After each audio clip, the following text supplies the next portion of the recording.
Hello and welcome to Season 2, Episode 10 of the Human Can Opener podcast. Now, today's guest is slightly different to what kind of guest we normally get. Currently working as an associate editor at PCGamer and more commonly known to my audience as the person who wrote all of those AIM articles over at PCGamer. And more broadly, a journalist for a wide variation of articles from news all the way to reviews. So please welcome to the podcast, Ted Litchfield. Happy to be here. Happy to finally meet you, David. It's exciting. Yes, I'm very, very excited about this, particularly with your name all over some of the key stories in the ZAUM drama stuff, which we'll cover a little bit later on. Now, I'm sure you've had time to read through the questions I sent you, so you'll know where I start. I'll start in the same place I start with everybody, Ted. And I would just like to know, when did young Ted Litchfield first find himself with a controller or a mouse and keyboard in his hand? It was Sonic 2 and Knuckles on the Sega Genesis, which I believe you call the Mega Drive over there. The Mega Drive, yes. We wanted it to be much more mega in Europe. Honestly, it's a better name, quite frankly. We lost out on that. Yeah. But so started kind of console gaming, all those mascot platformers in the 90s.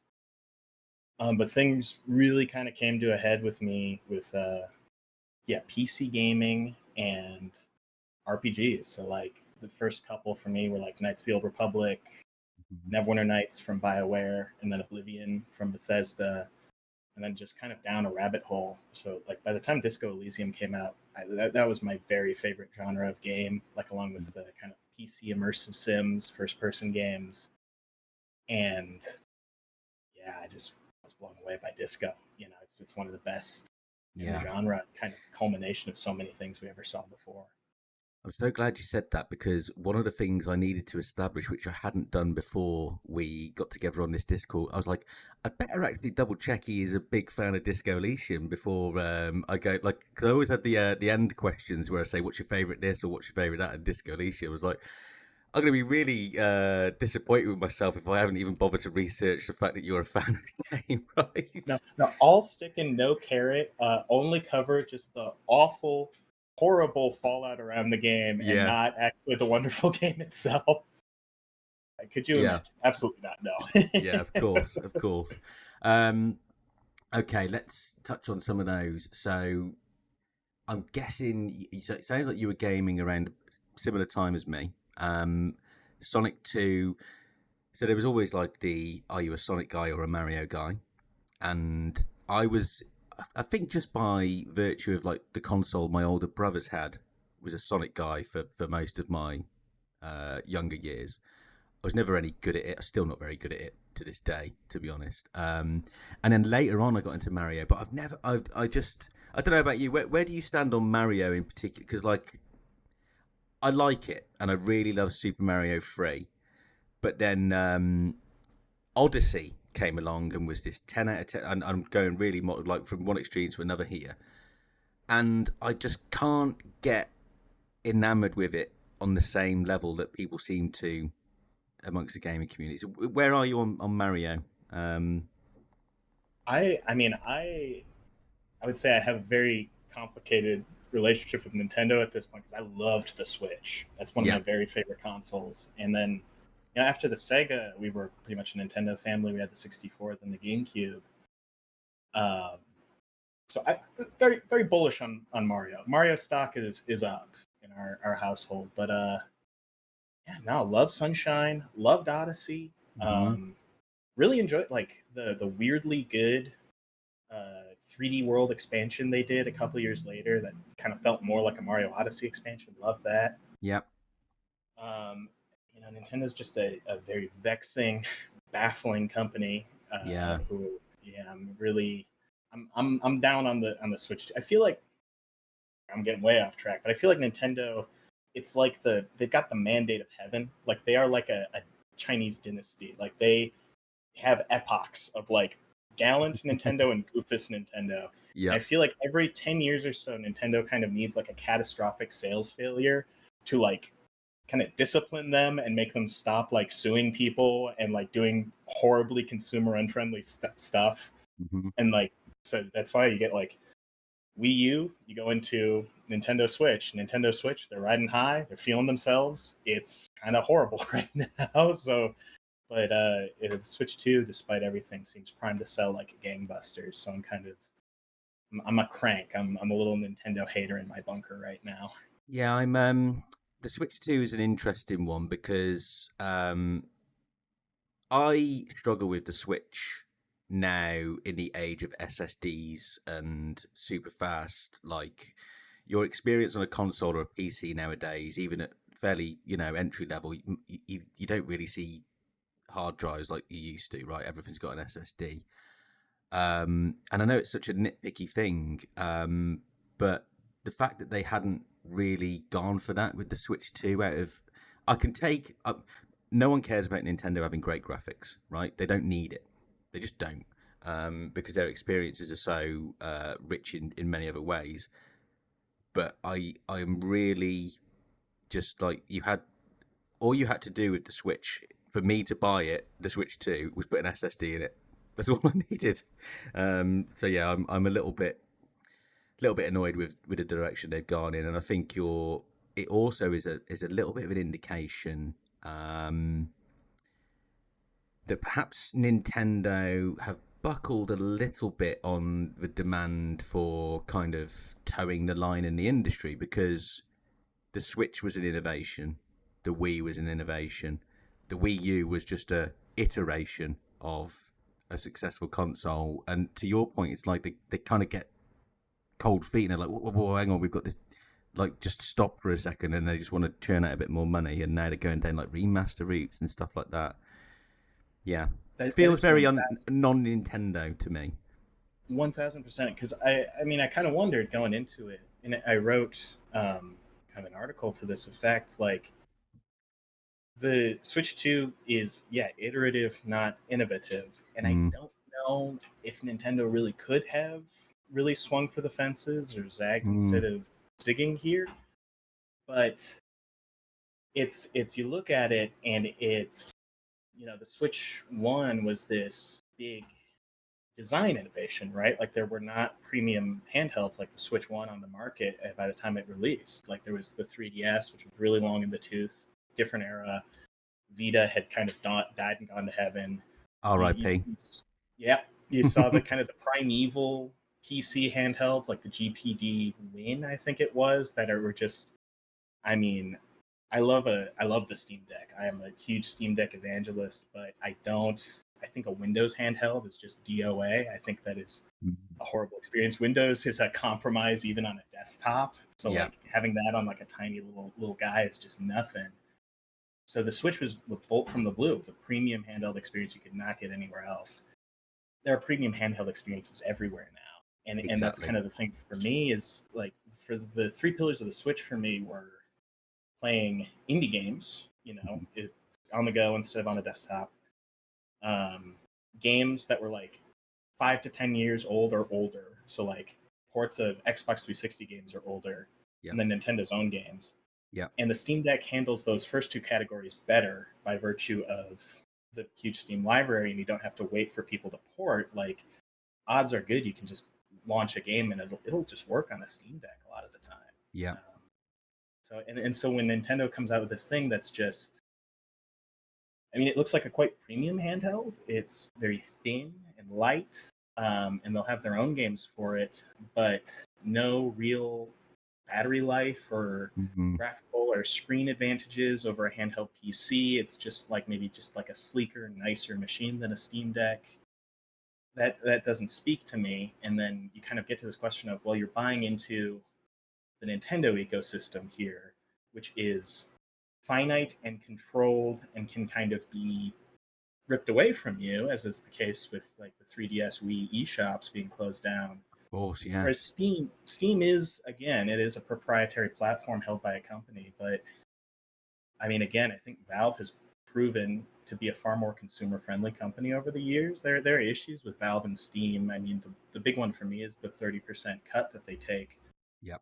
off of all games, like that was a huge improvement off of retail from everything I've heard talking to developers. But we're in a different era now. I would want to see a graduated cut like they do on Epic. But aside from that, like I'm sorry, like Valve's kind of the billionaire tech monopoly. I don't mind that much. It's quite good. It has been very good for this hobby.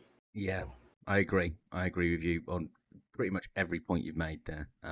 So I'm afraid, sorry, audience, it's not going to be like a blazing row over Switch versus Steam Deck on this. I'm afraid. No, it's right, and yeah, I don't. All very good points, and yeah, I can't see myself buying one. I don't own a Steam Deck yet, but I plan to. I keep every month on paycheck down. Like, is this the month I get the Steam Deck? But not yet. I just don't have the time to do everything I want to do at the moment. I think it's half the problem. Oh, for sure. So, I mean, we did go really off on one there, Ted, which I'm so sorry. Oh, no. I'm going to do that to you a lot. I love it. I absolutely love it when that happens. It was a great experience speaking to Alfina from Ice Pick Lodge last week, and just she apologized as well. I was like, no. You talk all you want. It's fine. Right. My next question. Do you have a favorite game of all time, Ted? That is so hard. It's kind of rotating for me. Like Mm-hmm. I think a lot of the time in the past 6 years or so, I would say Disco Elysium. It's certainly up there. It's top 5 for me. But there's a bunch of these games that I just love in different ways that are very dear to me. I know you want to talk about it a little bit later, but Baldur's Gate 3 is now up there for me. Yeah. I'm a big From Software guy, Elden Ring, Bloodborne. And then I love my 90s immersive sims. Like I love the Thief games. And then a lot of kind of classico RPGs that would kind of lead Presage Disco, like Vampire the Masquerade Bloodlines is a big hobby horse of mine. I love that game to bits. I've done a lot of interviews, and it's just there's not enough hours in the day, but I want to do a big retrospective. It was supposed to be for the 20th anniversary, but we're kind of maybe a 21st anniversary retrospective for Vampire at this point. But and the original Baldur's Gates, Neverwinter Nights, like all those are like I can't pick just one out of all those guys. Those are some of my just dearest, most treasured games. I love those. Well, I'm glad that we're mostly in the right ballpark for a Disco Elysium podcast. So there's plenty of cRPGs and of course Disco itself. I don't think anybody wins any prizes for guessing that my favourite game of all time would be Disco Elysium, but I do like a lot of the games that you've mentioned there, including Baldur's Gate 3, despite my funny question I've got on it later. Just speaking of cRPGs, one that was one I played more recently, or I say recently for a guy who's lost all his hair, was Divinity Original Sin 1 and 2. Yeah. They don't like Larian. This is the thing. I don't know if everybody was on the same kind of journey as me, but when I saw that Baldur's Gate 3 was being done by Larian, I was like, fucking that. I can't think of a better studio because of Divinity Original Sin 1 and 2. Just incredible games. I got to the party late on them. I played Original Sin 2, I think, a year before BG3 came out, and really loved it. And then after BG3, I replayed Original Sin 2, played Original Sin 1, loved them even more. I've been meaning to. I don't know how you handle your backlog. I've got a big notes app. I don't, basically. I have a notes app file on my phone that's a checklist that I'm just constantly adding games to and then checking them off when I beat them. I really want to get to like the grungy, classico Larian stuff one of these days. Like, Dragon Commander and the Dragon Knight Saga and Divinity 1. I do kind of want to see like is it just called Divinity? Because I think Jamrock Hober, when he came on, he mentioned it, but I had to go and do some research afterwards because I thought he meant Divinity as in Original Sin, but no, it's just Divinity, right? Oh no, it is. I wrote about this once, kind of ribbing like a little there's like an end of year kind of holiday break article, like making fun of bad RPG names. Larian has committed some crimes of RPG names because we've got Divine Divinity is the first one, Beyond Divinity, Divinity 2 Dragon Commander, no, Divinity 2 Ego Draconis, then Divinity : Dragon Commander, then Divinity Original Sin, Divinity Original Sin 2. And then I think Baldur's Gate is maybe one of the best named RPGs of all time. Like, that is such an evocative title that I'm like, oh, you fuckers, you did all these crimes of RPG names for years, and then you get handed like the best named one ever. But Yeah. I think the best, I think it would be a legendary bit if they're working on 2 games right now. I think one of them needs to be Divinity 3 and the other should be Divinity Original Sin 3. I think that would be legendary. I would appreciate if they did that. Just to annoy everyone.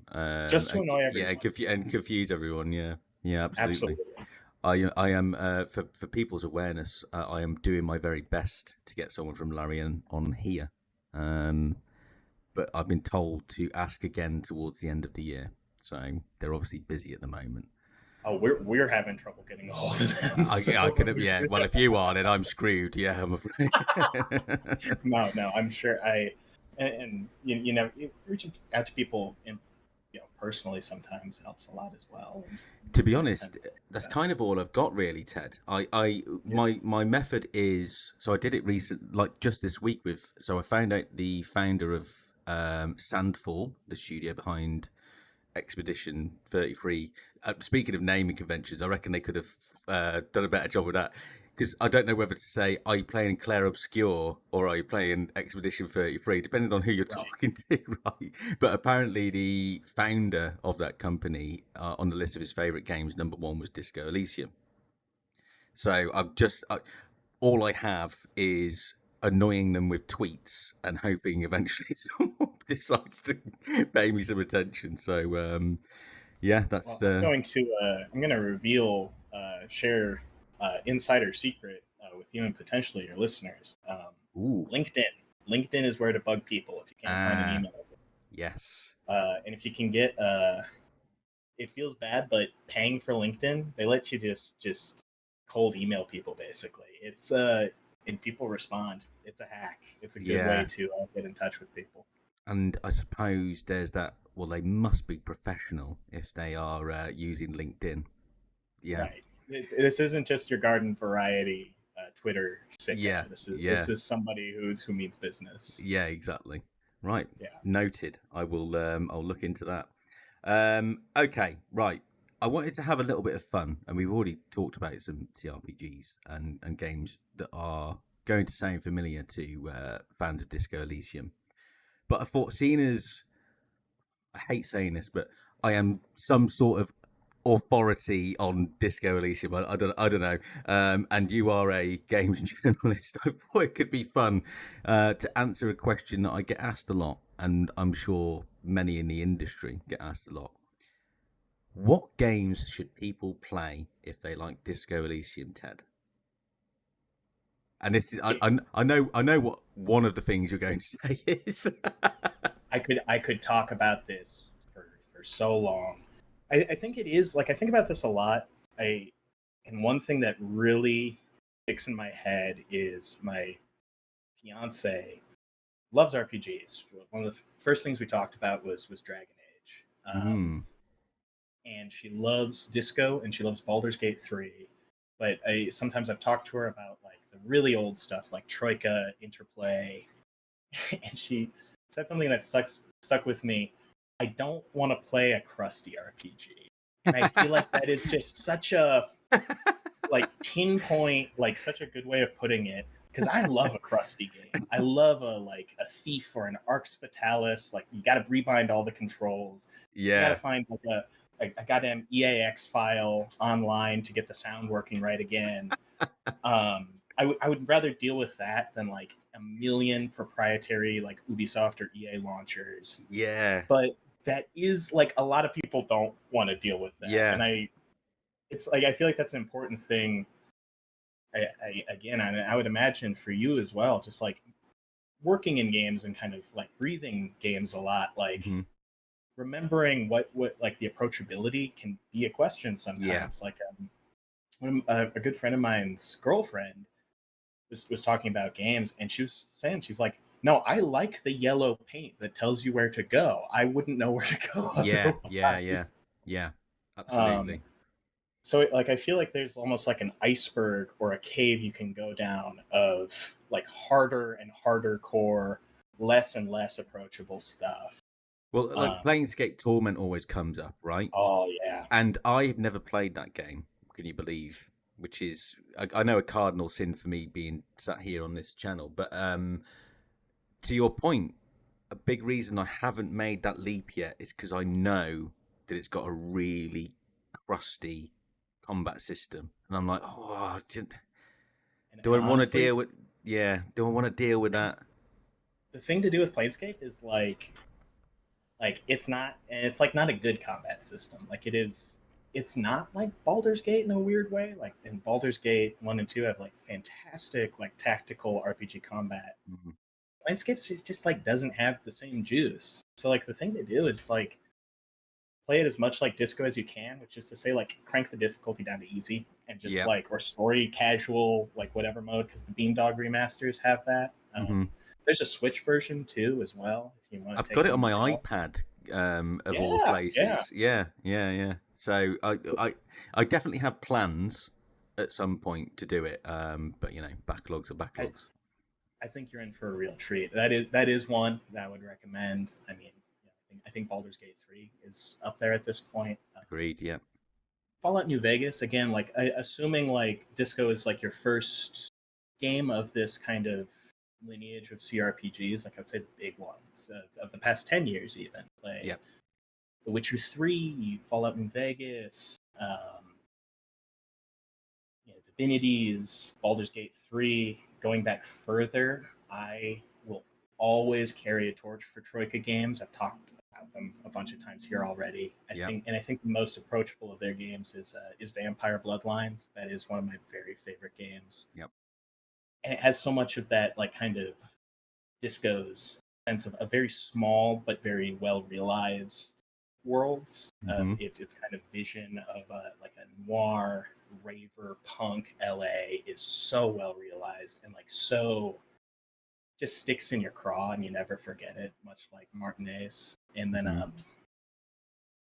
oh, Deus Ex, honestly, like the original Oh Deus Ex. yes, Oh yes. yeah, Very very you good. gotta. I love that game so much. You know, And a game. Oh, you first. I was just going to say, I always forget that exists. Was all I Yeah. was going to say, and it's a fantastic game. Yeah. It's a game so good you kind of take it for granted, like Half Yeah. Life or something. Mm. But oh my god, and a personal hobby horse of mine is I think Deus Ex is like in a very similar way to Disco, like a surprisingly prescient and like very like materially and intellectually Hmm. evocative game. Like in a way that I mean I love Human Revolution, the I love the prequel kind of reboot, but Yep. like the sci-fi I think is kind of midwit. Like it's not like it is more dated than Deus Ex One in a strange way, Hmm. in its attempts at like kind of this very Obama era seriousness. Very fun games, very stylish games, very good characters and exploration and combat, but like not I don't think a smart story in the same way that Deus Ex One and like how it talks about power, surveillance, um, the police, like Hmm. following orders, its sense of politics, like very influenced by the turn of the millennium, but maybe an early piece of kind of pessimistic sci-fi that before things really took a downturn in the 21st century after 9/11 and the invasion of Iraq. Yep. It is such a smart game and a very thought-provoking game in like a way that I'd compare to like mid 20th century sci-fi, like Frank Herbert's or your Le Guin's or Philip K. Dick. It is so fucking sharp. I love that game so much. It was a sort of, for want of a better term, like a kind of Illuminati story, or a sort of like the game is rigged type thing, and Right. there are strings being pulled where you can't see them and all that kind of stuff. Which, as you rightly point out, I mean, there were people doing it at the time, but it's so common now, by comparison. People really weren't thinking that way. And and to have it in your mouse and keyboard and playing it was fascinating at the time. Yeah, I absolutely loved it. Of course, like Human Revolution now is famous for Adam Jensen repeatedly saying, "I didn't ask for this." Poor Elias Tefexis, like I think we always, because he's a very prolific voice actor, and you like he's the type of guy you just love to hear him, love to see him in anything. Mm-hmm. But you get, I think he has a lot of love for Deus Ex fans, but I think he maybe gets slightly miffed at us always referring to him as Deus Ex actor Elias Tefexis, and he's like, guys, I was in Star Trek, I did other stuff. Well, it's funny because like as soon as I heard his voice in Starfield, the first thing I thought was, "Oh, he didn't ask for this." I thought, "Yeah, you poor guy." Yeah, yeah. I would like to make a shout for point and click adventure games Oh, as a that is a go-to really for good shout. if you like Disco Elysium, in particular Broken Sword 1 and 2. Um, I always think like when people are asking about games like Disco Elysium, I'm thinking, well, which bit did you like the most? Because there's the world building, there's the conversations, there's the art. I mean, art and music kind of in games it kind of go, hand in hand anyway, and you're always going to find particular styles that you're going to resonate with. But did you like the story, the humor? There's so many different facets of, especially these games that are so deeply written and expansive. You are always going to find different versions of why people think it's the greatest game ever, or what they liked about it. But Broken Sword in particular, you walk around talking to people. You have very absurd conversations, and there is a lot of puzzle work involved, and you are an amateur detective. And it is knockout hilarious. I mean, it's quintessentially British. So there's lots of like really dry kind of sarcasm and stuff. But if you want to get like a really dialogue heavy, narrative driven conspiracy story, go and play Broken Sword. And there are plenty of other like, so Pity for Steel Sky from the same studio is pretty good. I'd probably count Pentiment as kind of point and clicky RPG. Pentiment is such a good pull. I love Yeah, that game. yeah, it's That is fantastic. that is such a good point, because I, again, like I think of it in terms of an RPG fan, and I Mm. was never played a ton of point and click adventures, so I Mm-hmm. never thought of it in those terms. But that is such a good pull, and I would imagine so many people who play Disco would probably like respond better to the point and click aspect of Yeah, it reflected in the games that preceded it. A game I've never played on that tack, but really ought to. Kentucky Route Zero. I've heard so I'm many good same, things. same. I've never played it either, and it's one of Gotta those. It get to keeps it. coming up. Yeah, This yeah. gets to what we were talking about before you started rolling, but the world is bad, but and the games industry is not having a good time. Mm-hmm. But video games themselves, like it really has never been a better time to play video games, because there are so many good ones. And even with weirdness in the PC hardware market, like cheap PC tech will get you farther than it ever has before. There's just too much good stuff out there to play, from like the high end AAA to bedroom programmers to the classics, like that you'll never run out of stuff to play, and No, it's a great problem to have. yeah, we're absolutely swimming in content these days. It's like, again, going back to Alfina last week, she was saying there's like 4 or 5 games coming out every week that she wants to play, and it's just an impossible thing to keep up with. So it's a lovely time to be a gamer. Very hard time if you're a studio, because you are trying to, sell your game above everybody else's. And I'm sure everyone's grateful that some small indie title moved to May 26th recently. So there's some room towards the end of the year. Just actually, so I am interested. Actually, this is a real tangent, Ted. How excited are you for GTA 6? Okay, you want the heat, you want the beef. I am a huge Rockstar hater. I just Oh, like I wow. get so I bummed. wasn't expecting Yeah, that. I was not expecting I that mean, answer. if I always, I always want to be, you can. We've talked about this with coverage before. You cannot be objective, but you can always be fair. So Yeah. part of this might be like a Freudian thing. Mm. I had a fairly long leash on what games I got to play when I was a kid, but my dad, quite understandably, was like, "That's the game where you can kill prostitutes, right?" Like, no, kiddo, you're not getting that one. Yeah. Yeah. So I don't have the nostalgia for it. And then it's, I know I would love um, Red Dead Redemption 2 in particular, and RDR1. I love Mm-hmm. the West. I love cowboys.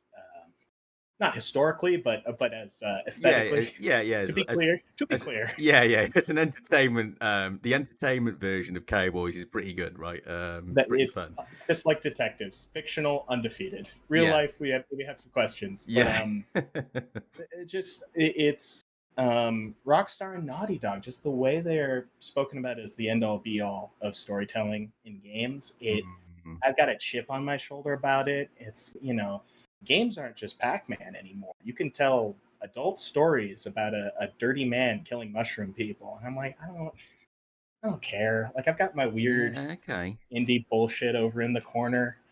Um, yeah, I will say the GTA 6 trailer sparked joy in me because I'm an amateur weightlifter, so I loved they lovingly rendered barbell and Olympic bumper plates. Yeah, He was pumping out 275 for reps, strong fella. That tickled me, but that yeah. was about it. And so, but I know I'd like him if I tried. It's just I've got a chip on my shoulder. I've got so much other stuff to play Yeah, that I always like. I have just this instinctual like, stop bugging me about it. yeah. No, I get that view. I get that view. So I'm with you on that. So GTA, the story side of things has been pretty garbage throughout. In fact, Red Dead Redemption is the only place where Rockstar, I feel, have actually told a good story. The two of them together, I think, are genuinely impressive pieces of storytelling, particularly the second one. And GTA, I think, has become for me a more of a technical showpiece than anything else. I look forward to seeing what they've been able to achieve. More like the trailer had. Well, I know everything runs in engine with Rockstar games, right? So it's all exactly how you'd see it in game. But it wasn't like traditional gameplay moments in that trailer, and I didn't care because I was obsessing over the bubbles and the swishing of the beer in the bottle. And the kind of thing I get out of those Rockstar games is going to that list at some publication on IGN or whoever. 1 million things you Or didn't. PCGamer.com. PC game, yeah, they'll have a much better one. Go Sorry, to yeah. PCGamer.com. I can't believe I did that to you there. Actually, that was disgraceful behaviour from me. But I was trying to disassociate you from the Rockstar thing there and their betrayal of PC as a platform. So there was some logic there Well, going on. that's another thing. Don't get me started on that bullshit. Yeah, yeah. So I hope PC Gamer executives now can forgive me for for that faux pas. But yeah, like that list of a billion things you didn't know were going on in GTA or whatever. That always fascinates me, and like the behavior stuff. And I think they probably do a lot to inspire other studios and advance the medium of creating games significantly. But to your point, there are just as many games that cost a fraction of the budget that innovate in ways beyond, something like GTA and Rockstar. And if I was to make a particular niche complaint about Rockstar, they have some part to play in the death of ZAUM because the attitude at ZAUM following Disco Elysium was that they wanted to be a Rockstar-sized GTA studio that did all of these grand and wondrous things, and it's the culture at ZAUM as a result of the perceived amazing status of Rockstar is a big driver, and I think probably puts a lot of pressure on studios as well with their dominance of the market. But that's like a really weird complaint to have. um, okay, that's another tangent gone off as we wander in the wilderness, Ted. I do want to point out that you recommended a game to me recently. You recommended a demo to me recently, actually. So, going on backlogs, you're going to do all the heavy lifting here, unintended, based on your hobby, by the way. Because I've played a little bit of Betrayal at Club Low, and I played a little bit of the demo. Forgive me, what's it called? Something hands.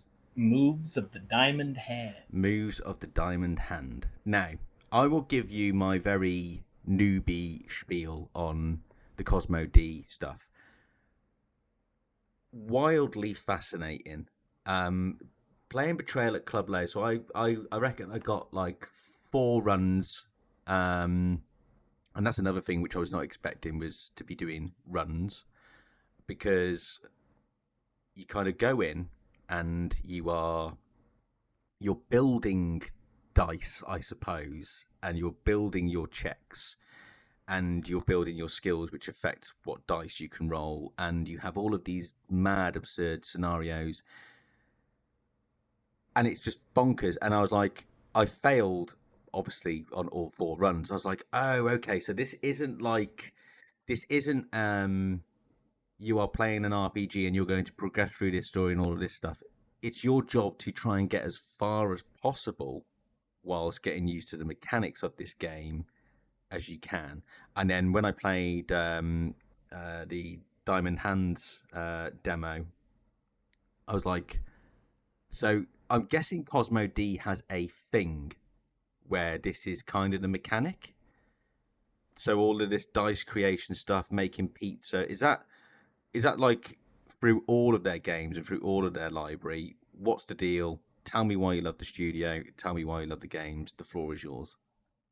So yeah, I still have to dig back into the back catalog because I know Cosmo D, one person.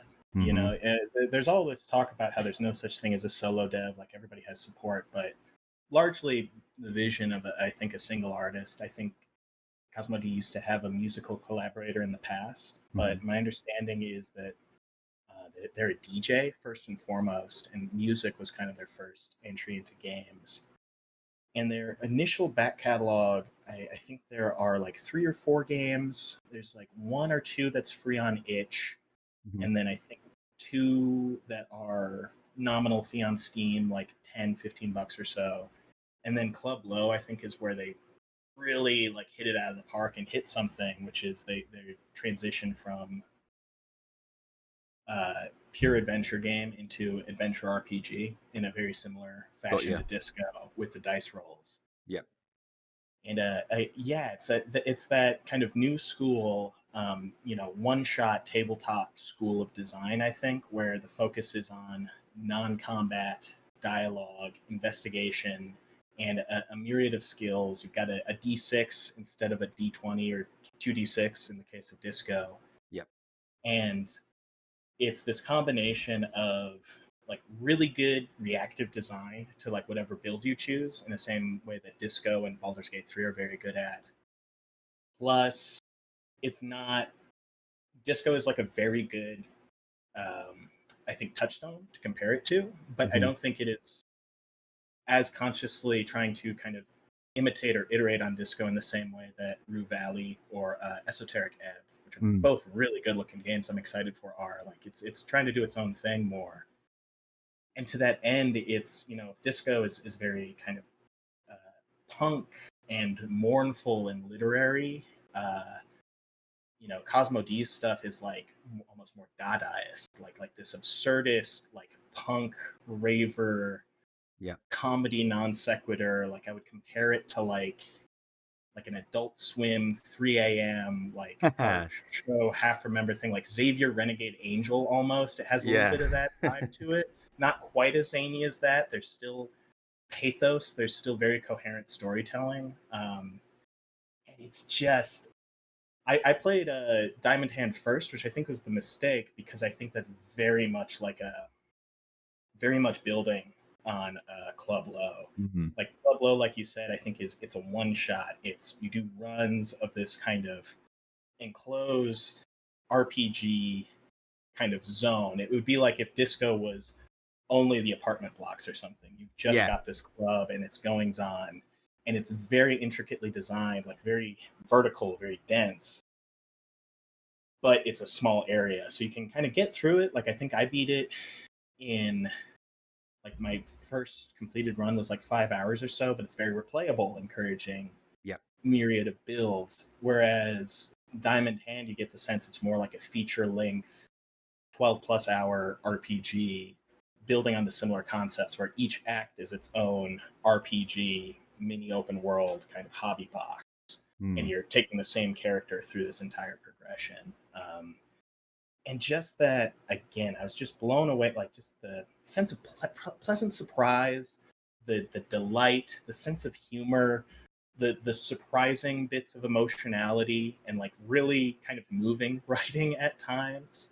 Like I love that Diamond Hand begins with you speaking to your old Your college teacher or whatever. professor, Yeah. yeah, Yeah. who's now a maintenance worker on the subway. Like there's just so much storytelling just in that interaction. Yeah. Um, And it's first and person, yeah, so it's like point and click ish kind of setup with Club Load. It's first person in Diamond Hands. yeah. And the first thing that struck me actually when I was playing Diamond Hands was it reminded me of Pathologic, of all things. Mm, So, yeah. which I didn't mention as a game, by the way, to play. Have you played Pathologic? No, I'm nervous about it because it seems so hardcore and so scary and gruesome, but that does seem like a great pull for disco people. Yeah, yeah. So I mean, Pathologic 2 was where I went in, and I had two runs where I was like, this is too hard for me. But I was also like, I really need to know more. Do you know what? So I was like, fuck the mechanics. You can go over there. I'm done with you. I mean, it's still hard even when you slide the difficulty down, but it's just manageable enough that you can push on with the story. But yeah, I would. It's the most disco game I've played since disco. It honestly is. But yeah, no. I don't want to get too distracted by Pathologic because otherwise we will be here all day. And there's already an episode on that on the channel, so everybody should definitely go and listen to that.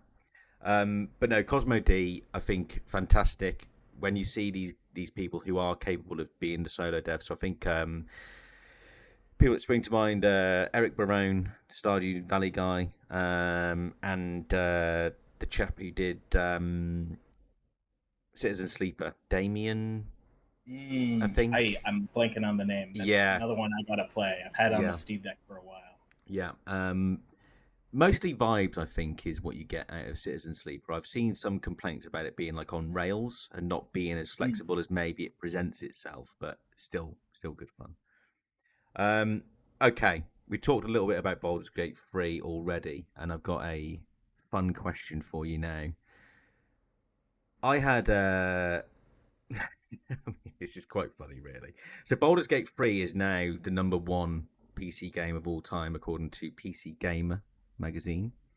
The game that held that spot for, well, every year, I think, from 2019 through to what, It 20. was 2020 to 2023 because we had the same issue with BG3 that like that autumn release window is too late for us to Got kind of it. have it in the list construction. So so first of all, talk to me about how that kind of. So I really like that PC gamer thing every year, right? It's something that I've always liked to pay attention to, and I've always been particularly proud that Disco Elysium was at the top. What is that process like in the company, and like, do you all sit around and argue about it for like days on end? How do you come to that conclusion first of all? That is an interesting thing because I think that is like a tradition going back in a lot of games media Yep. outlets all the way back to the print days Yep. of having your best of list. And Hmm. what is your best of list specifically? Is it the best 50 PC games of all time? Is it the most influential? Is it this or is it that? How often are you doing it? How authoritative are you? All of that. We kind of try to see it as almost like a survey of PC gaming. Like, what do we see as the 100 games to give you the best idea of PC gaming right now? Okay. So if it was like kind of best of all time, it would look very different. different editors certainly have different opinions, right? Like I know Dave on hardware side is hardcore into Football Manager, and he is Football Ah, Manager's like stalwart defender and champion every year, versus like Jody and Josh and myself are always going to sneak in Vampire Bloodlines into the yeah. list, no matter what. But those are reflections of the wider canon, because retro or throwback RPGs and then Mm, sports management sims are a huge part of the hobby. yeah. So it's supposed to be this mix of, what are the 100 games you should play right now? What are the 100 games that most reflect where the hobby is? As opposed to like a kind of definitive breakdown of what do we think are the best of all time, if that makes sense. Mm-hmm. And that's something that I don't know if we explain, I feel like we've explained it fully somewhere, like our rationale for it, but it's very vibes based. Yeah. And I think every year I've been at PC Gamer, we've had a slightly different way of doing it. I think at big editorial meetings where people yell at each other and champion their own games are kind of the norm going back decades in the industry. The way we've settled on it now that I quite like is we start out with a big survey that it's the 100 games from last year, it's new games that we think should be included, and then we're free to propose games that might have been out there in the past or our new games. And then we vote on a couple of criteria that are weighed in different ways. So it's like, I don't know them off the top of my head, but it's like one of them is kind of like, how hot is this game? Are people talking about it? Is the community very active? Is there like a scene to be a part of? So, for example, like Disco Elysium would have been quite hot a couple of years ago. Now it's maybe a little more cooled off. There's still people talking about Disco, there's people participating in forums, but it's not like there is like a constant lively hum of like Disco Elysium community stuff as much. But Whereas certainly Baldur's not. Gate, Yeah. By comparison, Baldur's Gate 3 is still hot people are now. talking about Yeah. all the time. There's like Yeah. so many people playing it at once. And then there's another is like just pure quality of the game. Like what is like your personal rating of it to play? So like Mm, Disco and Baldur's Gate 3 would both max out that scale for me. yeah.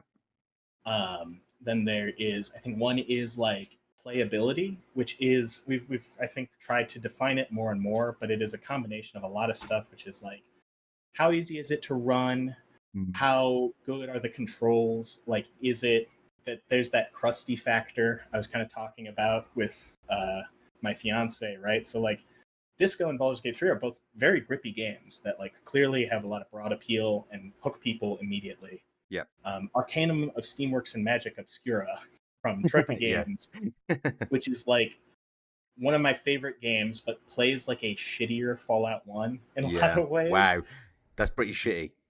It is at the bottom. I'm sorry to say, I love that game, but it's like kind of at the very bottom of like the playability, or like something with a launcher that no longer works, or you have to download those EAX files or 5 user-made patches to get it running. Those would all ding you on playability. Yeah. And then there's a fourth one that I'm blanking on at the moment. So we vote on all of those, and we get a preliminary list, and then we get kind of editorial meetings, and everybody gets like one kind of move that they're allowed to do. You can move a game up or down so many spaces, Mm-hmm. and that can be kind of contested. You can make an argument for a game that's off the list to boot its way onto the list, things of that nature. So I think it's a really good combination of like just this. We get the raw rough draft. That's what just the survey spits out, Yep. and then refine from there. And we made a lot of changes to the list, but even the rough draft, it held true. It was Baldur's Gate 3 at first place and Disco Elysium at second place, which I think is a fair reflection of where the hobby's at. That Baldur's Gate 3 was the PC gaming game, and Disco Elysium, we still love it, but it's no longer the end all be all of RPGs in the hobby, or at least in that sense of like totalizing the conversation. I reluctantly agree, but obviously I have to back Disco Elysium to the hilt. But no, Of course. it's one of those things, right? I would love for everyone to talk about Disco Elysium forever, but then I'm also very much keen for something else to come along to do just as much um, to impress me as Disco Elysium, which Baldur's Gate 3 did. And all jokes aside, Baldur's Gate 3 is just so unbelievably good, and it deserves all of the praise that it's got. And it is an incredibly disco game. If you want something with agency, freedom, and really good writing and a lot of fun to be had, you're going to find it there. And you can do it in all kinds of different ways. Plus, all of the people behind Disco Elysium would tell you the same. They all love Baldur's Gate 1, 2, and 3. So it's got their seal of approval as well. You don't really have to apologise on behalf of PCGamer, by the way. That was just a joke for me and you, unless you really want to. No. Case. Yeah, you've made your case. Right, so you're of course a journalist. Something that I insist on telling everyone that I'm not, and people keep telling me I am. I don't know where the definition is. But you'll probably have a better idea as you probably actually went through college or whatever to learn how to do it properly. So when did you kind of make that leap in your life? When did you identify yourself as someone who wanted to do it? Was it always in games? What's the journey been for you from controller to pen? So I did not go to college to be a journalist. Okay. I do like to think that I equip myself well in this job. I know it's but for me there's a certain reluctant element of and we talk a lot about this at PC Gamer. There has, I think, games journalism, games media has gotten a lot more serious in recent years, Mm-hmm. driven a lot by Jason Schreier at Bloomberg. Bloomberg, is it? Yeah. There's Yeah. Rebecca Valentine at IGN. People who Mm-hmm. are, I never want to. I'm never one. I do not like slinging mud or singling people out, but you see this difference between I really dislike the cult of gaming leaks and rumors in terms of like people always The scoop. some guy who's like looking for clout because they were like testing something, a beta of a game, so they leak all of it to a streamer or something, and it's people's hard work and it's frustrating.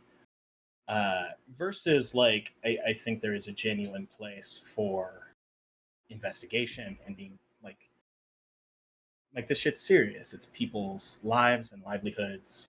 That's something I always keep in mind with reviews and previews. I feel like I have this duty to be honest about my opinion and really Yep. call things as I see them. But also, I'm a dumb shithead, and this is a game that people have sunk years of their lives into, and I always want to be cognizant of that writing a review or a preview.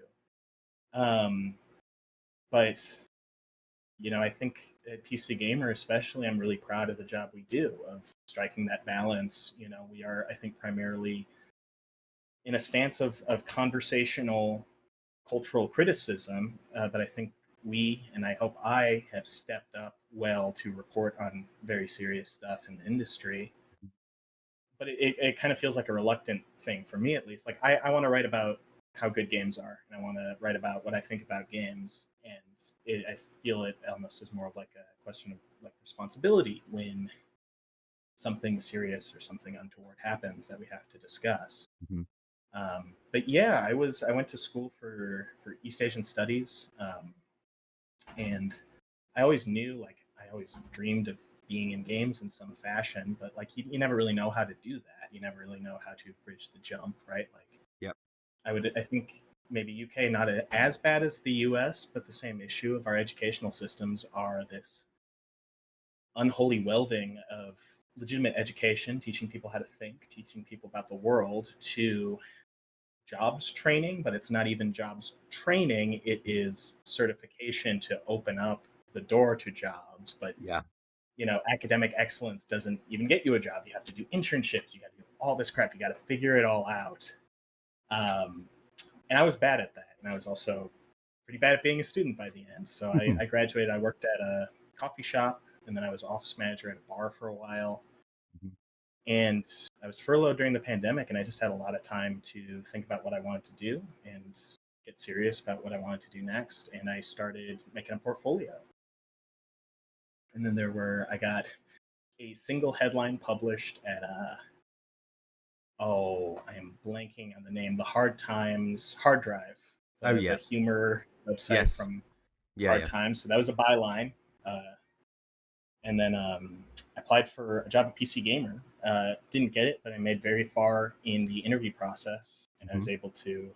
I made a good impression, so I was able to start freelancing. And then, really lucky, there was another opening like half a year later. It was after Elden Ring, and I think I did a lot of good coverage for PCG on Elden Ring, and I got the job, and I've been there ever since. And I mean, I am a very abnormal, I think, example of somebody's Mm. trajectory in the industry, because I went very quick from not being a part of it to being full time. And I mean, I know a lot of people obviously are dealing with multiple rounds of layoffs. Yeah. And there's a ton of instability. But, knock on wood, I almost don't want to say it out loud because that's when something bad happens. But I'm sorry if this makes me sound like a chump. I love PCGamer. I'm really proud to work there. I think we do Yep. really good work. And our media company, I've been a part of union negotiations for us, but like at the end of the day, Future PLC is interested in being a media company, publishing websites and magazines. They're not private equity trying to tear the copper wiring out. Yeah. The opinions of Ted Litchfield do not necessarily Yeah. reflect They those of reflect. PC Yes. Gamer or Future Media PLC, but so no, so it's a lot of the issues that people talk about in games media as having in terms of unreasonable workloads, in terms of editorial hijacking, in terms of out of touch or capricious management, in terms of job insecurity, I have just not had. And knock on wood, I hope. I've had colleagues who've been part of PC Gamer or other future gaming magazines and websites for 10 plus years, and I'm really happy here. I love my job. I love coming into work every morning, and I hope that doesn't change. Amazing. That's nice to hear. Very nice to hear. And I'm particularly fascinated to touch on one point. You mentioned your trajectory into it. Everything I've read of yours reads like a stalwart of the industry, someone who is long in the tooth. No, maybe that's the wrong phrase. Someone who knows what they're doing and knows their way around writing an article about games, right? And the Yeah, stories that I've seen that you've been part of, as I kind of alluded to at the start of my intro, you have a balance of like just recently I read some of your stuff on Oblivion, and then equally you've got like an article on Mikey Goodwin just singing Ancient Reptilian Brain in Brighton recently.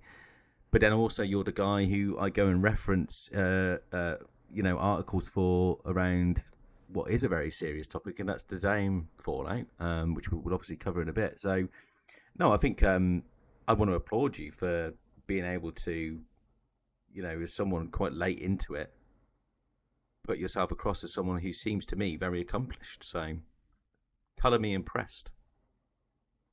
David, that means a lot. And the next time I make the mistake of scrolling down to our comment section, I will remember this conversation. we, Oh dear. we recently had those like awful, they're Taboola ads where it's like check out Conan O'Brien's disgusting house. Remember him from the Goonies? You won't believe how ugly he is now. And we got rid of those, which we treated as we were celebrating, because it's like, oh my god, it just, I mean, it looks so tacky.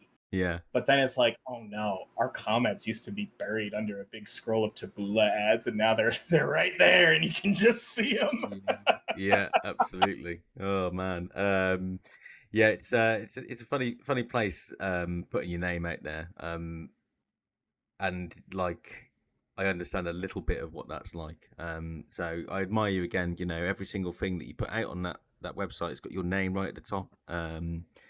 So yeah, it's a risky world, and I just want to. I guess I should ask. there was obviously you touched a little bit on the industry stuff there. I don't know too much about it actually, but I don't know if you had colleagues at Polygon, for example. I had Tyler Culp, who is a superb writer. He was a PCGamer writer before I got here, and Hmm. he took a position at Polygon because he had a lot of friends there. It was a very amicable split, and months later, they laid him off as part of Yeah, this merger. And I don't want to run my mouth off too much about what I think about that. Again, even yeah, disclaimers aside, I do maybe represent my employer a little bit, but it yeah. is just that Polygon is one of the biggest was one of the biggest gaming websites. It was a moneymaker. It was a good quality website. I think in recent years it moved a little bit away from games towards general media, which again is Hmm. just a strategy you can do. I think my coworker Tyler was brought on as a little bit part of the rebuilding process for muscling up the game section again. And it's just in again like ethically in terms of the jobs lost, the creativity squandered. It incenses you, but then also just in terms of practicality, in terms of the value of your brand or your portfolio. You see people just slicing off their nose to spite their face. I don't think I am allowed to comment definitively on maybe Of some course. of my ideas on why they did that, but Polygon was one of Vox's most valuable items in their portfolio. Again, I don't know the numbers, but I know that they were one of the biggest gaming websites, along with IGN and our sister website, Games Radar. Yeah, And to waste that for whatever reason, to squander that talent, to devalue it, it's again like ethics first and foremost. But then you just get to like you screwed yourself. Like, why are you doing this? Like, this doesn't make yeah, sense. And that is a big part of what is so frustrating about our current moment in media, politics, business is it's a lot of what you're doing hurts a lot of people, but it is also questionable how good of a moneymaker it even is, yeah, yeah. Exactly. Yeah. No, yeah. It's crazy. Like, we seem to see some of those stories far too often these days, and it's a real Yeah. shame. So I mean, part of the the, the problem, I guess, is just the way that media itself has evolved. Just especially, it's been rapid actually in the last sort of, I don't know, 5 or 6 years since. I'd say it's a combination of social media. I mean, clickbait was always around, but it's crazy now how the fight for people's attention and COVID, I think, lockdowns and stuff had a huge effect on people's attention span because people really woke up to just how instant the world could be during that time, I think. So I'm interested to know what your thoughts are on some of the challenges of staying relevant and making sure that, as a reporter of news in general, how you combat some of that stuff in the modern era. Yeah, I mean, that is like a It's the lot million-dollar of question, really, isn't it? absolutely. And I know, I mean, Yeah. this is kind of the job and the conversation of, my boss and my boss's boss. Mm. But I know just the way we see it in general is it's, I, just as how there's so many games now, there are also so many people talking about games in a professional, casual, or semi-professional manner. And that's good, like right, like podcasts, videos, smaller media outlets, larger ones are like good. Like, and ideally, you would just have a healthy mix of all of them in a media environment. I know we're going through a transition right now. I think there's a lot of things going on. You mentioned COVID, and COVID, from everyone I've talked to, I think for both games media and game development, represented an economic bubble. So everybody was getting investment, everybody was hiring, everybody was making ambitious forecasts. You know, Bungie had Destiny as well as like 3 or 4 projects in kind of this incubation stage. Everybody was taking big bets, and then COVID ended, and the bubble started to dissipate. It didn't pop, and it's so strange also because I mean games are remain as big as ever. Like PC gaming grew, I think, a fair amount more than consoles last year. Yep. Um, it is a multi-billion-dollar industry that I believe is larger in monetary terms than movies. Oh, And I think yet, almost certainly it's got to be, hasn't it? It's probably the biggest entertainment format on earth at this point, I would yeah, say. I believe Yeah, so. yeah. And yet, you know, like everywhere, wages are relatively stagnant. People are getting laid off, etc. It's just, I mean, I think there's a multitude of compounding problems. Mhm. And I don't know what the solution is industry wide. I know on the media front, I think what we always try to do is, you have to play the game to a certain extent. I mean, most of PC Gamer's traffic comes from Google Discover at this point. We're trying Hmm. to diversify that, but that is still a huge way that we eat our lunch. We have a lot of homepage traffic, and more than I think a lot of other websites, not necessarily gaming ones that I know of, but it's not enough to sustain the size of what we want to be. Hmm. And for us, I think it's been a question of just trying to do everything well. Like you want to play the game, there's a certain, uh, we have SEO targeted guides, but we always try to make sure that they are good ones that people would want to read. Like we never want it to be like the first one you see as a PC gamer guide and it's a piece of shit. Yeah, yeah, of We want it course. to be maybe even we'd be far happier actually for us to be maybe third or fourth listed, but you go scrolling for PC Gamer because we write a good guide. Yeah, yeah. Similarly for Discover, the big thing there is headlines. We've definitely developed like a very conversational sort of headline, and we kind of try to balance it. We don't want to be again clickbait, which some of our more negative commenters does seem to be like any article they don't like, but Mhm. we never want the headline to promise something that isn't in the body of the text. We never want it to be inaccurate. We never want it to be inflammatory if that's not called for. If it's not an inflammatory subject, we never want to misrepresent a quote. But we find that long conversational headlines with quotes are what does good traffic for us, and we have to keep Interesting. the lights on. Yeah, yeah. So we get flack a lot. Like everybody's like, "Oh, like what's the deal with the long headlines?" And it's like they work. They bring in, and also, I mean, I think there is an element there of serving the reader. Like talk about this a lot. Something we the maybe the inside baseball term would be knowledge gap. So like instead of saying,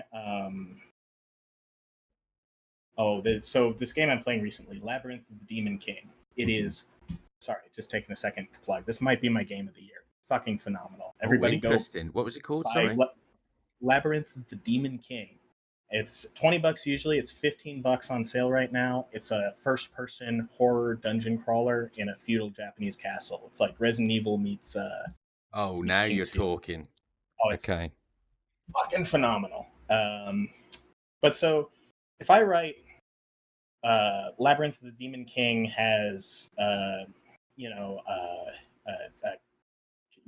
don't upgrade your katana right away in Labyrinth of the Demon King, which is like a short little news blurb I'm going to write later today. People would be like, well, what the fuck's that? I'm not going to click on that.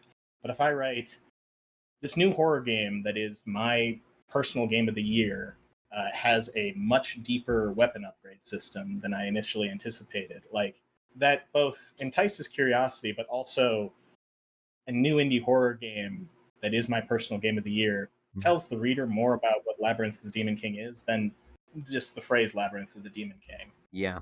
But that you can go too far in that direction where it's like, I feel like, again, I never want to start beef or name names, but I saw an article where it was like, beloved retro RPG does this, and this. And I clicked on it, and the game was Fallout. You don't have to knowledge gap Fallout. People know what fucking Yeah. Fallout is. Yeah. So it's It's always a it's almost dance, like oh, which beloved RPG could they be talking about? And like, Right. Yeah. yeah, And so yeah. it's that level of enticement, isn't it? Mm.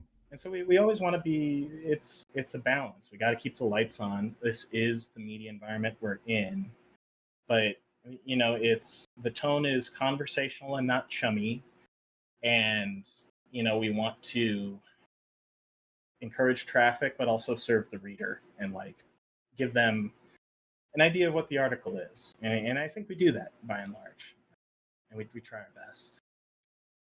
Yeah, I think. I think a lot of what you said is reflective of similar battles you have with YouTube, right? And even like on a One social, million percent, yeah. even like on a social media, I'm always like, I've I hate the Mr. Beastification of thumbnails and the the the the silly. It's always like an arrow with someone pointing with their face, like, and you won't believe this shit over here. I'm like, I bet I will. I bet I will, and I bet it's exactly the same as all the other people are doing the same thing. But at the same time, I'm like, I don't know.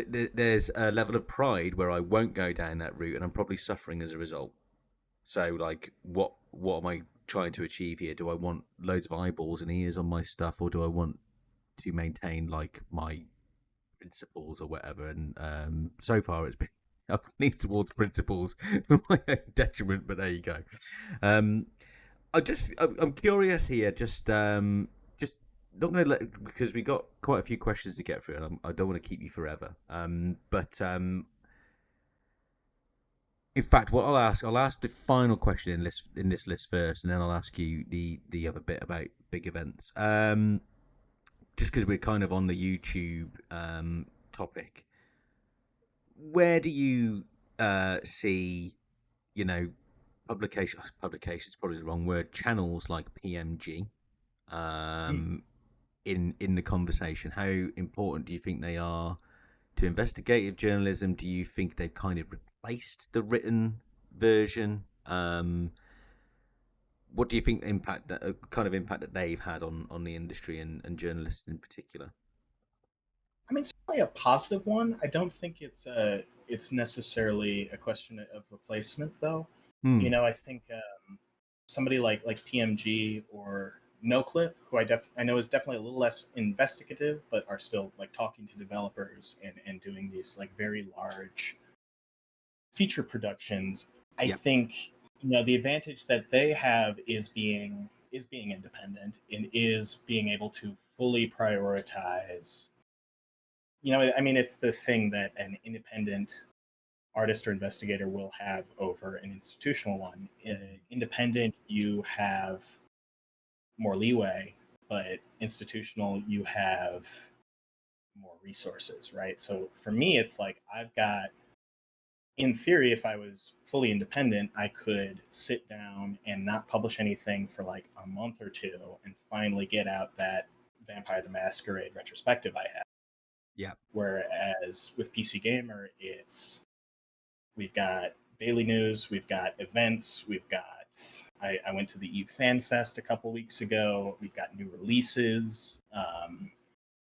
Again, I don't mean I never want to sound like I'm complaining because I work from my home office on my dream job, but it is Yeah. like there are different Pressures. different yeah, exactly for each one. So it's like Yeah. and for me, I know there is like a certain element of the daily hum of shorter stories like is a certain amount of job security and is like I feel very I know I am valuable to the team in that way. Versus like I gotta imagine for somebody like Chris Bratt and the rest of the team at PMG or for NoClip, it's kind of you're only as good as your last monster hour long investigation with a ton of pounding the pavement and legwork. Yeah. So for me, it's like again, it is a question of job security versus full independence, of comfort versus again having to make your own way, the good and the bad. I think by and large, though, I think PMG, a similar way to Rebecca Valentine at IGN or why am I blanking on his name? Jason Schreier at Bloomberg. Yeah, do you know what? I blanked as well. I couldn't remember either. I knew exactly who you were referring to. Brain. Oh my god! And I like, but I think that more it is a question of it's yes and like. I mean, I think in general, like I think conversations often pit legacy media and like new media, YouTube, social media, influencer, Twitch against each other, but it is a lot of the same problems and a lot of the same difficulties and a lot of the same environment. And I mean, there are people in games media who do work that I do not particularly respect or appreciate. And there are people in games media who I think are phenomenal and do amazing stuff. And there are YouTubers who are like, I think Mandalore Gaming writes better reviews than I think a lot of what I read in a lot of legacy publications, and I strive to have my reviews be hopefully be that good. Versus there are a lot of YouTubers who are shitheads and fuck up all the time. And I mean, I think something that we always see at PCGamer is, I mean, a lot of these leaks and breaches of NDAs you see from more the Twitch YouTube side of people invited to gaming events than you don't see that really from the legacy media people. Like that is a risk you take in your own PR as a game company, right? Like I think there's something to be said for professional standards and consequences versus, again, a YouTube lone wolf. I mean, like I think at the darkest end of the spectrum, you get somebody like Dr. Disrespect, who, again, thankfully seems extremely irrelevant now, but if he can make and hold an audience, then he has an income and he has a voice, and that is, I mean, I'm not a fan of that. Versus people face professional consequences if they fail at these legacy publications like ours. I know what you mean. Like there's a relationship, an ongoing relationship with publishers who are giving you that early access, giving you that free access, and are willing to tell you more than perhaps the average Joe because they trust you and all the rest of it. And you leaking shit is going to completely erode that. Whereas, as you rightly point out, I can't remember the name of the leaker now. Is it Tom something? He's pretty prominent on Twitter. I don't know what his background is, but he is completely reliant on leaking. And I'm always fascinated how people like that still get the information, but I suppose there's always a market for someone to sell information. And just to touch on your point about Dr. Disrespect and similar internet personalities, the really sad thing about today's era of media personalities is that if you are found to be a little bit of a piece of shit or right wing or anything, you just fall into a different category of audience, right? That's what seems to happen with these guys. Like actually, very lucrative.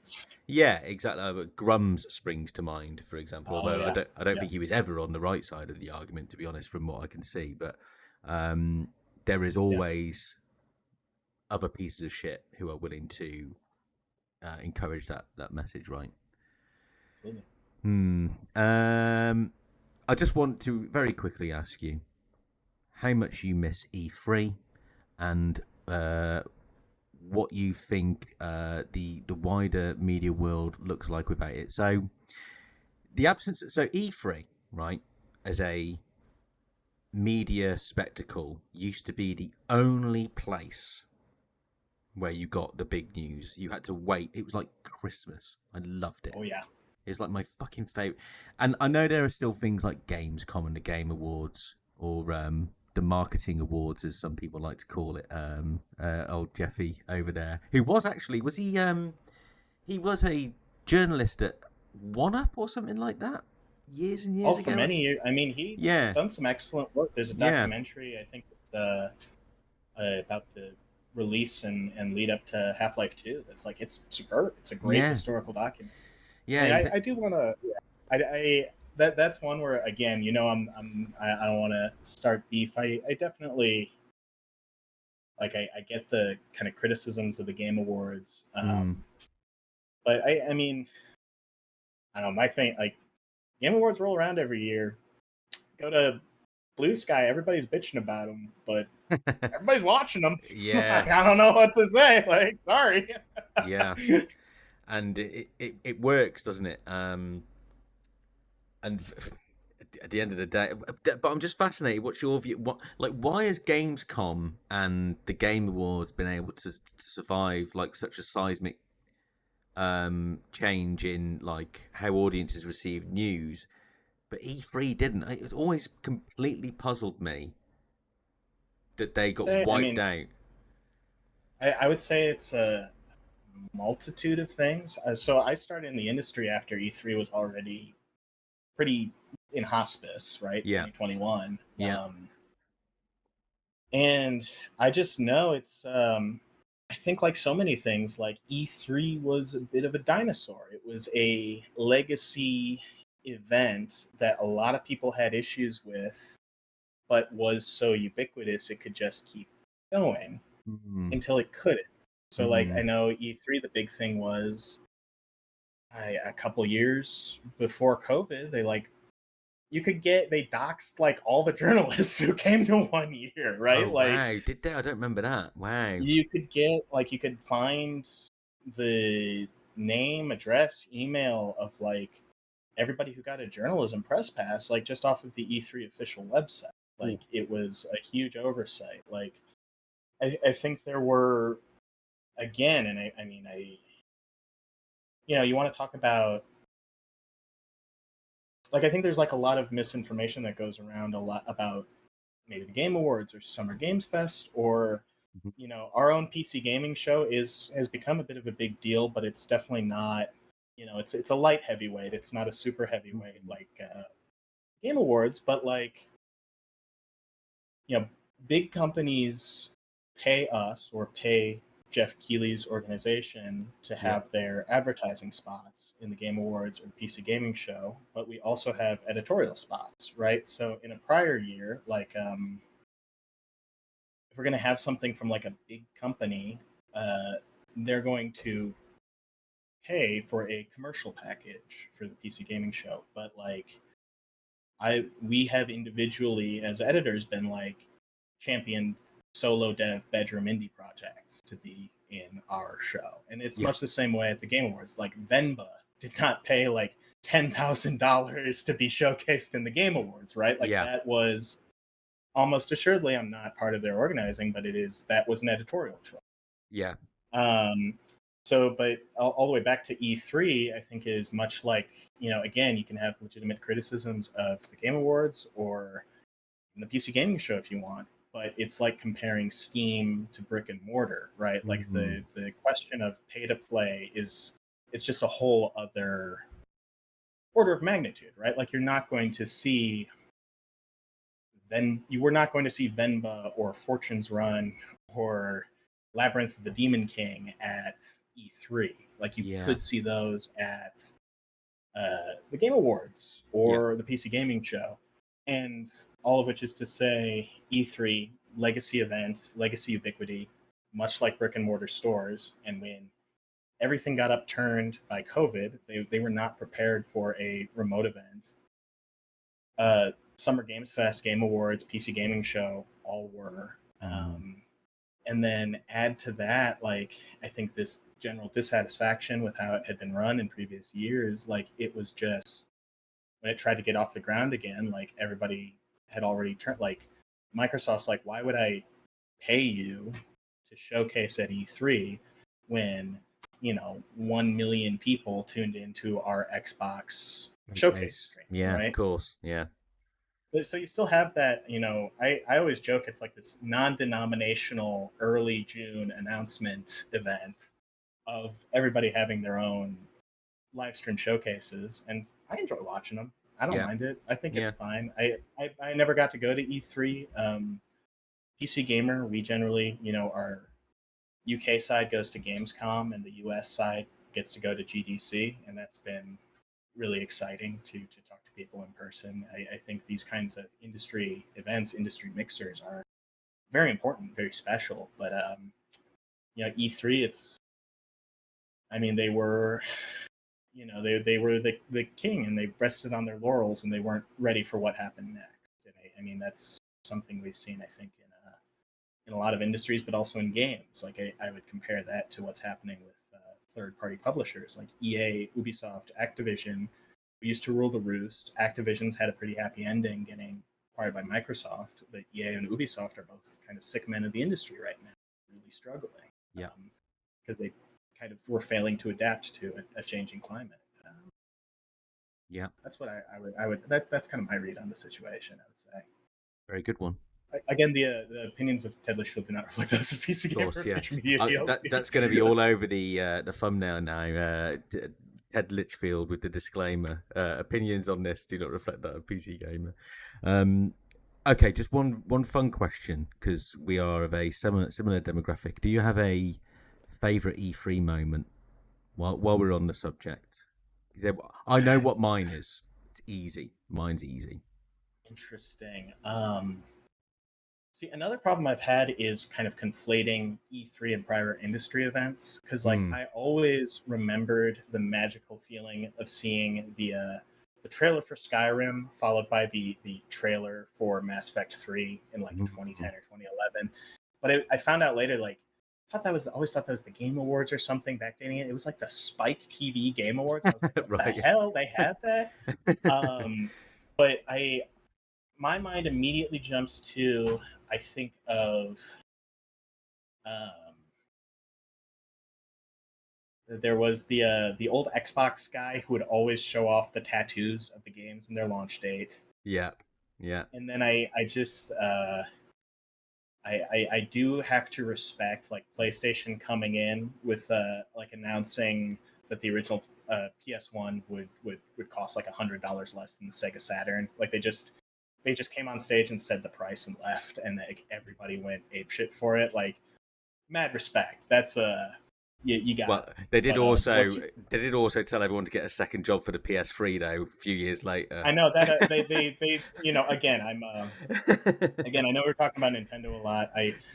None of the big three are they're all kind of really annoying me in their own unique ways these days. But again, calling balls and strikes, you do got to hand it to them for that old one. But what's your favorite?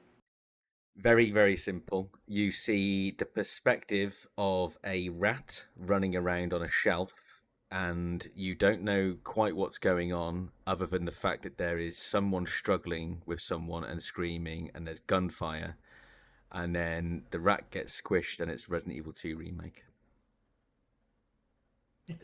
I was just like, because I think it's the opening scene where Leon or whoever, whichever way around you do it, obviously the gas station. It's that opening scene, but it's from the perspective of a rat on the shelf. And Resident Evil 2 had been rumored for years and years and years as being a remake, and we kind of given up on it. Certainly I did as a fan, but Resident Evil 2 was like my favorite Resident Evil growing up. And when I was like, you fucking crazy bastards, you did it. And I was like, that's it. Hell yeah. I love that remake so much. Okay, I'm so sorry. I have to plug Demon King one more time. Yep. Its level design felt so much like the RE1 and RE2 remakes. Oh, and I asked the dev about that, and he's like, yeah, I had RE2 remake in my head the whole time, was how I was trying to make those levels. So imagine that kind of vibe of like returning to the same places and gradually opening up that police station, but it is a feudal Japanese castle that also looks like it's in the Silent Hill rust and shit dimension. I'm so sold on that. So sold on that.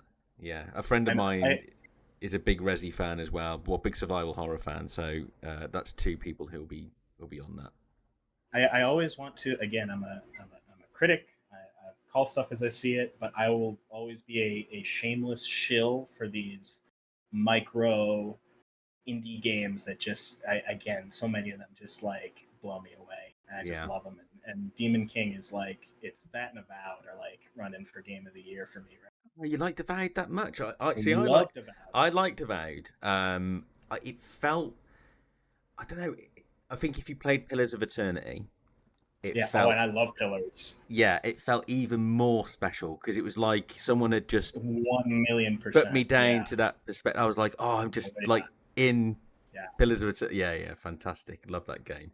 My it's game of the so good. year is probably going to be Expedition 33, to be honest, because it's got I gotta go back to it. Yeah, yeah. I've heard good things. I mean, it's fucking hard. And like, I don't know how much of you've seen of the podcast, but I'm on record many times saying like I'm not a Souls guy, a FromSoft guy, because I'm just too much of a I'm just a wuss, basically. I'm not very good at them.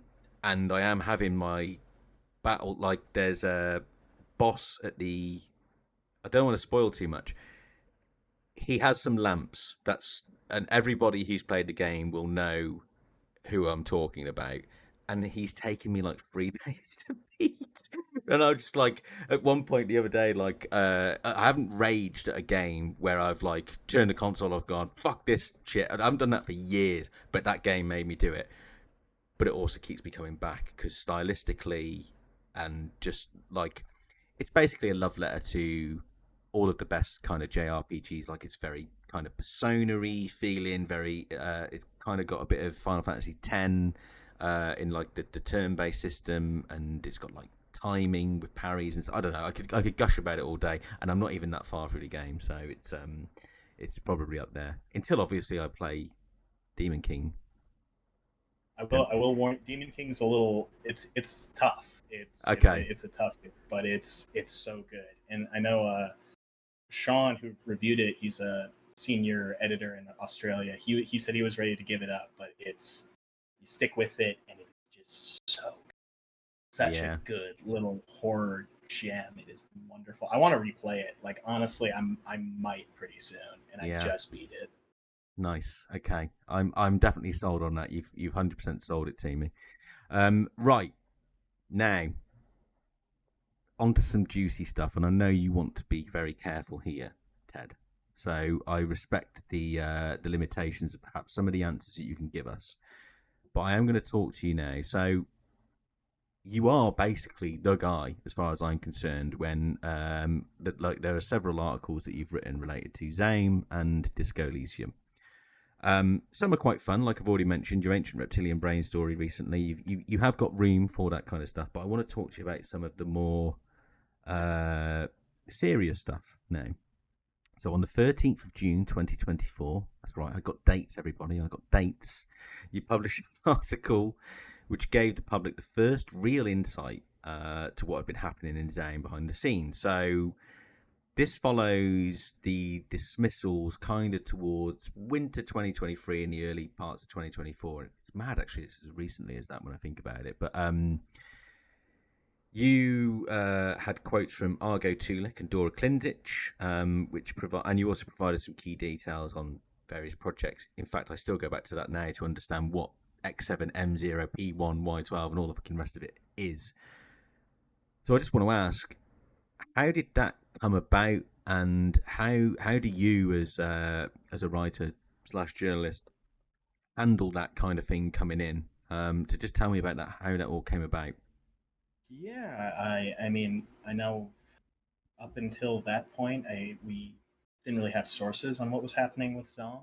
We mostly would report on when something broke. Like, I mean, I still remember I was working. I work weekend news at PCGamer, and I have Tuesday, Wednesday off. So I was like alone working on news, checking what was happening when the dissolution of the ZAUM Cultural Association article came out. Is this the But Martin so at that Luiga blog this was post? Luiga's. Yeah, Yeah, Luiga broke that. yeah, yeah. And yeah, so last year it was the news about X7 and the layoffs and Argo and Dora came. It was broken by specifically Sports Illustrated's gaming vertical. I'm blanking on Yes, the specific name right now. Kirk And it was McKeon, I think. Is it yeah, GLHF? GL? GLHF, and I Yes. think I believe it was a Europe-based freelancer broke the story. If I'm correct, Yeah. I don't recall their name off the top of my head, and had again a lot of that initial information on the story and some quotes from Dora Argo talking about what happened, Mm-hmm. and you know that was we reported on that, and then it was just kind of this sense of like, well, kind of wanting to follow up on it, wanting to get a little more information, talk to people a little bit more. And I was able to get in touch with Dora and Argo, and they were kind of happy to speak on what happened. But I just know, and kind of my overriding concern in a lot of this, and I know you and I have talked about this, is you can't be objective, but you can be fair. So I always want to question my assumptions at every turn.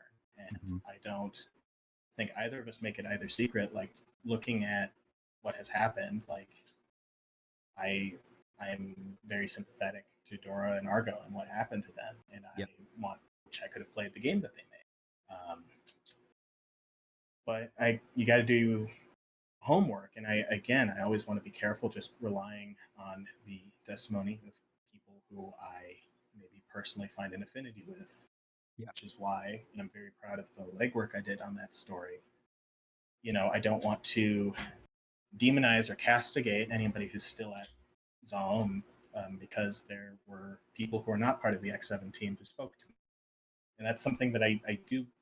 If I could say one thing to people who are your readers is, sorry, not your readers, your viewers, it's like none of this, like, I mean, I think it's part of being an adult is that you can have your sympathies and your convictions, but just, I think, always be open to being proven wrong or being surprised, and don't necessarily write off people you haven't met.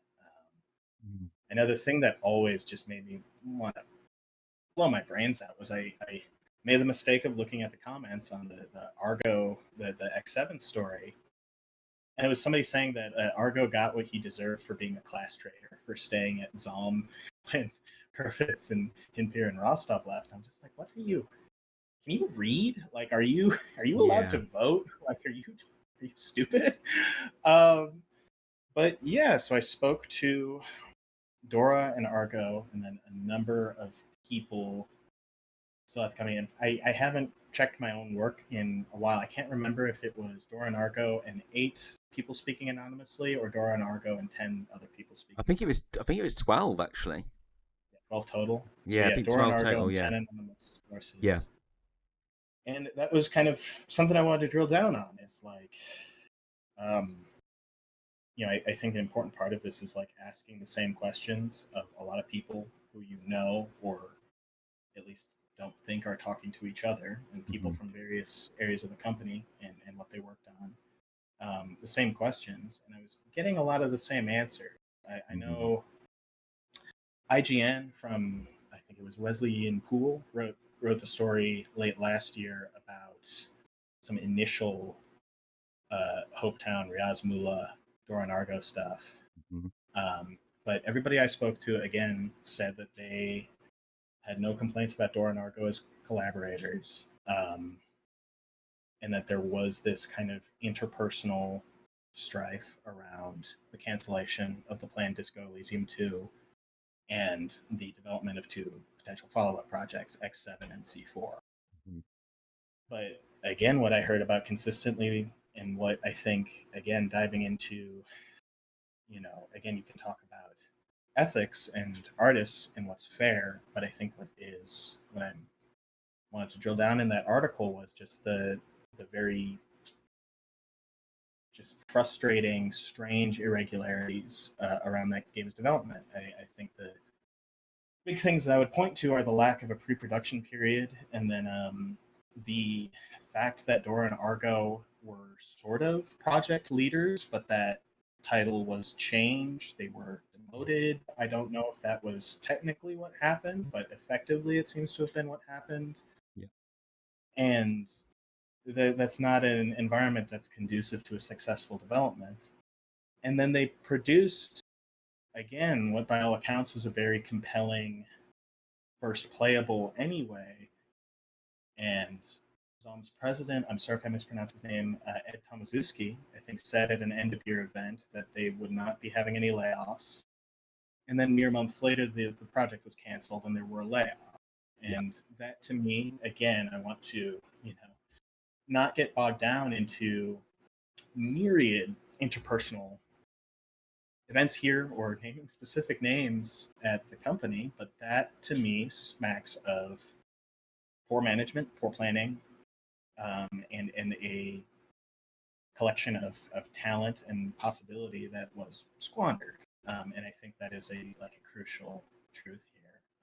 Again, I don't think that reflects poorly on the developers still at ZAUM who are working on C4 or M0. M0. Maybe you want to talk about that a little bit in a second, but that's kind of my assessment of that. Again, just trying to stick to Yeah, as of I know course, them from of the course. people I spoke to. And I'm definitely, and this comes back to being a independent. I suppose I have been guilty of going all in on particular names, which I'm not going to labour the point now, but there are a handful of and I guess this is where I have to be careful and check myself, probably more often than I do actually, because I've been accused a few times of being biased towards Argo and Dora in many cases in silly arguments on social media and stuff like that, which goes against the very advice that Dora gave me herself, was that until you've met these people and experienced them yourselves, you should always wait to make your final judgment. And I'm definitely not the best at doing that because I'm a very emotional chap. But yeah, I think to your point in the man, I mean, squandered is a good word, and I think above all else, that's what I always come back to. That studio had the biggest pile of liquid gold that any studio could have possibly dreamed of having in their possession, and we're now, I think, 4 years on from Final Cut. And I know games, I don't expect games to just appear out of nowhere, but not much positive has appeared from anywhere in ZAUM, which is, aside from anything else, that's the sad thing about it. And we're now facing probably another lengthy wait for anything that comes even close from the Red Info, Summer Eternal, or whoever else decides to call themselves a spiritual successor, right? So yeah, that's the saddest thing about all of this. Do you see or hear? I mean, we hear a lot about studios shutting down, and there's quite a lot of poor rhetoric that comes out from some of these CEOs and executives and stuff. Around, when layoffs happen, I can remember. So Epic Games CEO, I forget the guy's name, but I remember Tim Sweeney. Yeah, that's him. Yeah, rather gleefully talking about how good the profits are going to look now that they've laid off 1,000 people, whatever it was. And I think ZAUM is in some ways reflective of what a lot of these studios are going through. So I don't know how much do you see this behaviour in the industry? Do you think it's a wider problem, not just exclusive to ZAUM? Yeah, that's a really excellent point. I mean, I think there's just so many specific uh, questions with ZAUM that really distinguishes it from any of these other situations. Like again, like a lot of what's happened with Disco and its ownership and its future rhymes with stuff that's happened in the past. Mm-hmm. Like I think of Tim Kaine and Leonard Boyarsky and Jason Anderson leaving Interplay to found Troika. 20 years previously, RPG Studio. They make Liquid Gold. They make Fallout. They depart. Much less acrimonious terms, though, is kind of the key. Like the interpersonal stuff with Disco is, I mean, I feel like I know a lot about games, but I think pretty unprecedented in games, quite frankly. Yeah. But it, the basic questions of games are expensive, games are difficult to make, games take a long time. It's hard to know if the game you're making is good until other people play it. Mm-hmm. And, companies, sometimes the incentives of a company C-suite are not aligned with their employees. Like that's industry-wide, that's economy-wide, right? Yeah. So, yeah. Yeah. Yeah. No, I agree. There's certainly some unique things about ZAUM's situation. You're right. As everybody could find out by going to watch the ridiculous 16-hour interview over on the channel. Getting good at this plugging stuff, aren't I, Ted? learning a thing or two. So just you are in a unique position here as a journalist who's had the pleasure, we'll call it the pleasure, of seeing a couple of the new ideas that ZAUM have got. One of which being M0, which is now Disco Elysium Mobile. I mean, you, I think, are one of the few who could offer an objective view here because, I mean, there's no secret the community are not Yeah, interested at all. What did you think when you saw? So I believe you saw it at GDC. I did. Yeah. So what did you Yeah, that, think of that adaptation? yeah. So I wrote a story about the announcement, and then I kind of went to GDC and I had the opportunity to check it out. A lot of people were able to. They had it up on the show floor, so a lot of people were checking it out. And it's in the exact, I think, awkward place to talk about, because I think, just calling balls and strikes, like it's a very good translation of disco, its vibe, to mobile. Mm-hmm. Because you mentioned, I think earlier in our conversation, that you've got Planescape Torment on your tablet.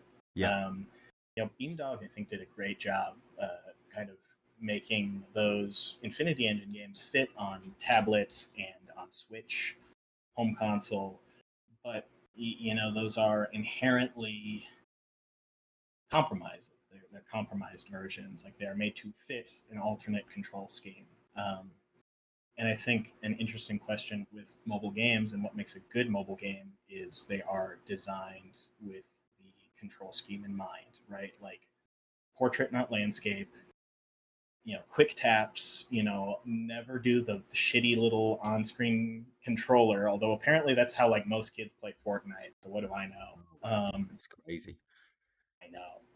And they're all probably better than Yeah, well, yeah, than you yeah. and I me. mean, yeah, Um, but and so that was the thing with what I saw of Disco Mobile, is that on these objective mechanical terms, like, I think it is a very imaginative and very competent translation of, with brand new art from a different perspective, of this world and setting, right? And some of the stuff, like particularly the gyroscope controls outside in Martinez, like, I think is genuinely clever, and it has that cool effect of, like you were saying with Avowed, of seeing a world you're used to in a zoomed out perspective from first person, from a new mm-hmm. perspective.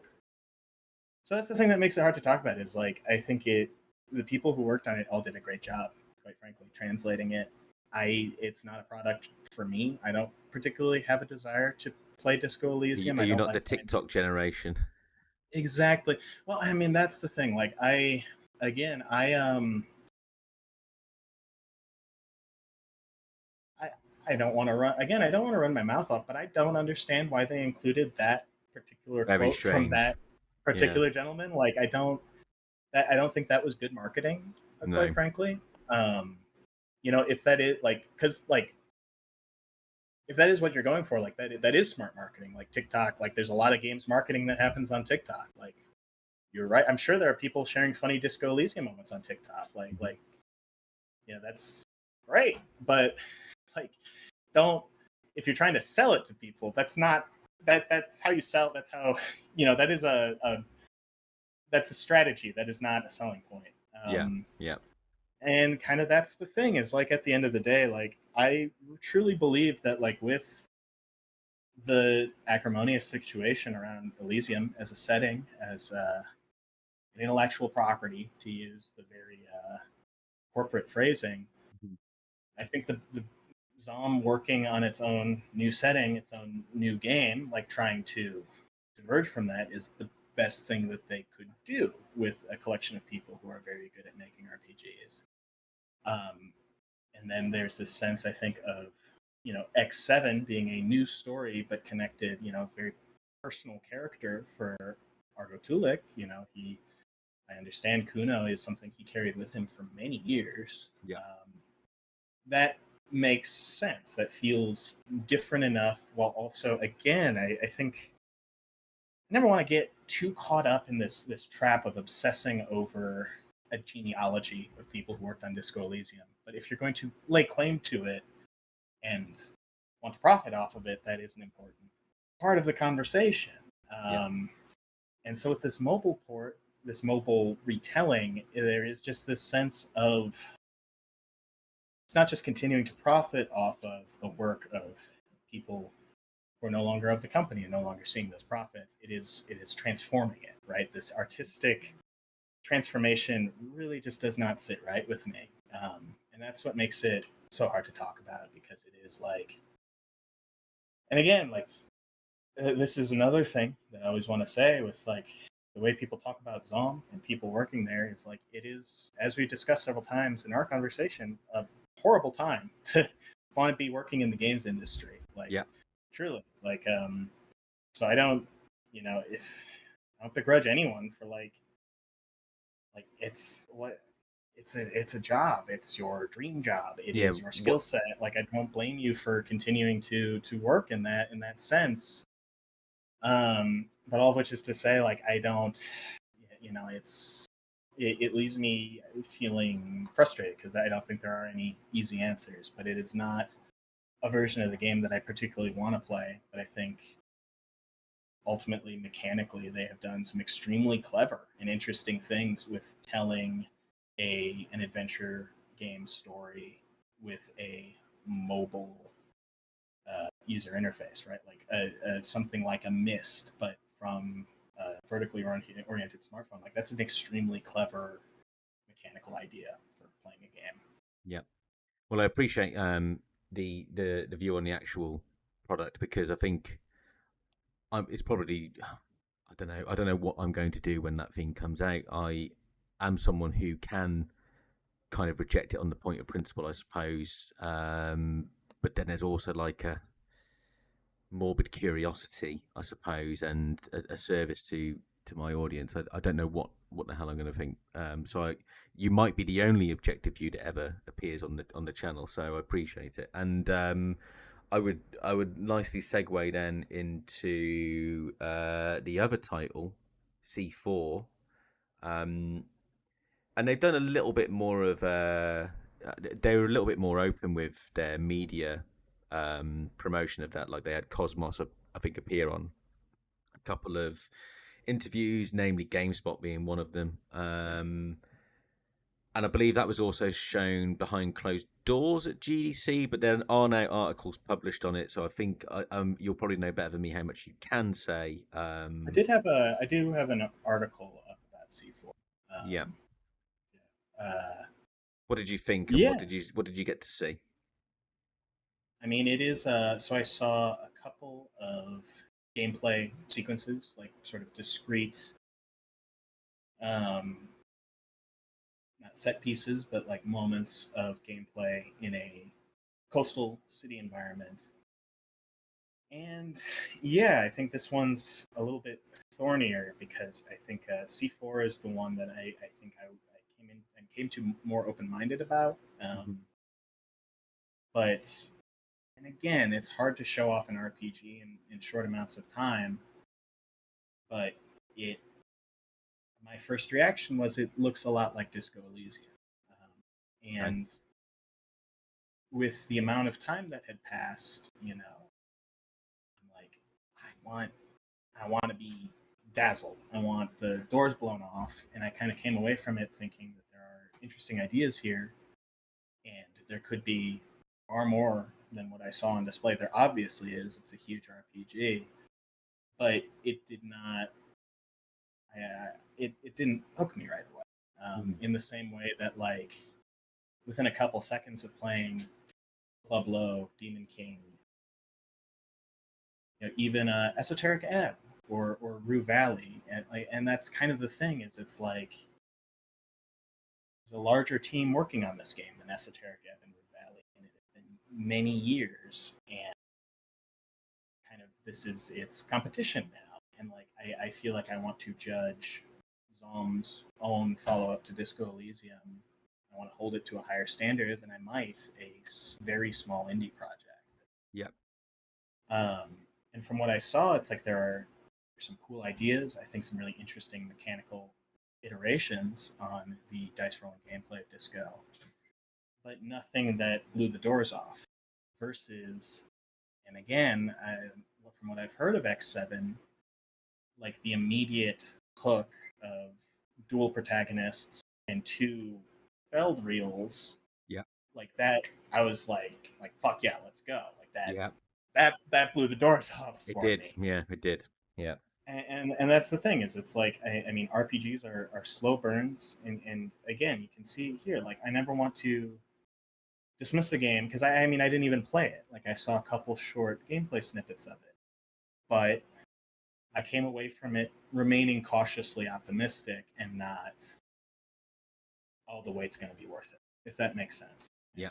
And you know there was a bit of again the dialogue from what I saw was like again, it's an espionage focused game. There was some interesting cloak and dagger stuff going on, but Yeah. none of the pros in the preview that I saw, again, like there weren't like the wow moments like the pros in Disco Elysium, with the exception of one of the new thought cabinet descriptions actually did sticks with me. Like it was very interesting and playful Oh, okay. and creative in a way that excited me. Like I did take note of that. And again, it's like Disco isn't necessarily like you know a the deserter talking about the mask of capital falling off like every minute, right? You have to have pacing between those Of course. Yeah. brilliant moments. Yeah. But again, all of that being said, is it's like there's a lot of really genuine talent on it, and it's looks interesting. But it is again, it's after again 4 years since the Final Cut, 6 years since Disco Elysium. I am seeing something very similar to Disco Elysium when we're already seeing imitators to Disco Elysium. Yeah. And also, again, like I asked them, like, did you ever consider alternate perspectives? And I was told by their producer, I believe her name was Rudu, it was Rudu and Cosmo, Okay. that, I mean, she had a very fair answer. It's like, well, that would really upend a lot of our development pipeline. Extremely difficult to do. Yeah. And that's a fair point, but also like after 6 years and all the Sturm and Drang, like I think there's in the same way of you want to have a new setting from Elysium, leave that in the past. I feel like you might want to differentiate the game more than Disco Elysium.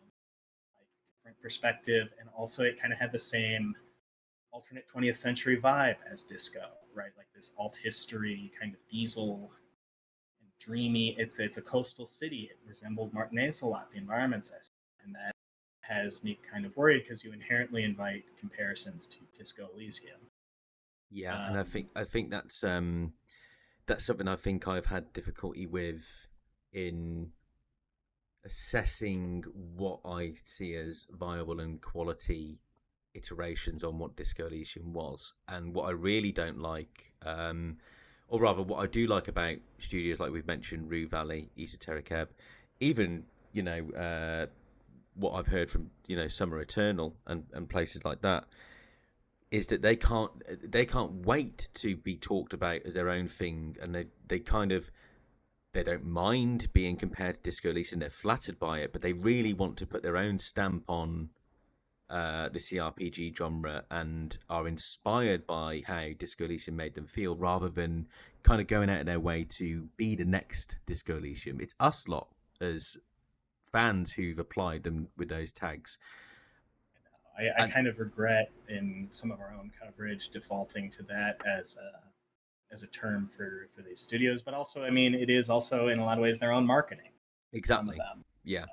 Well, I think, yeah, I mean, it nicely segues into my question on Longdew. They were the first ones to come out and say, yes, we are Disco Elysium. I don't even think ZAUM. Oh, no, actually, that's a lie. In their trailer for C4, they put the studio that bought you Disco Elysium, right? And again, I know we're walking a tightrope here, Ted. So I appreciate that you can't answer everything that you might normally answer, but.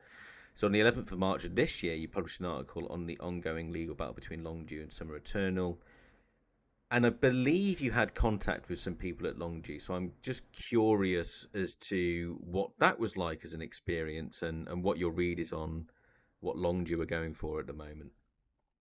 I mean, I want to kind of, there's again some of the more strange stuff. I kind of never got a definitive answer, and I am not.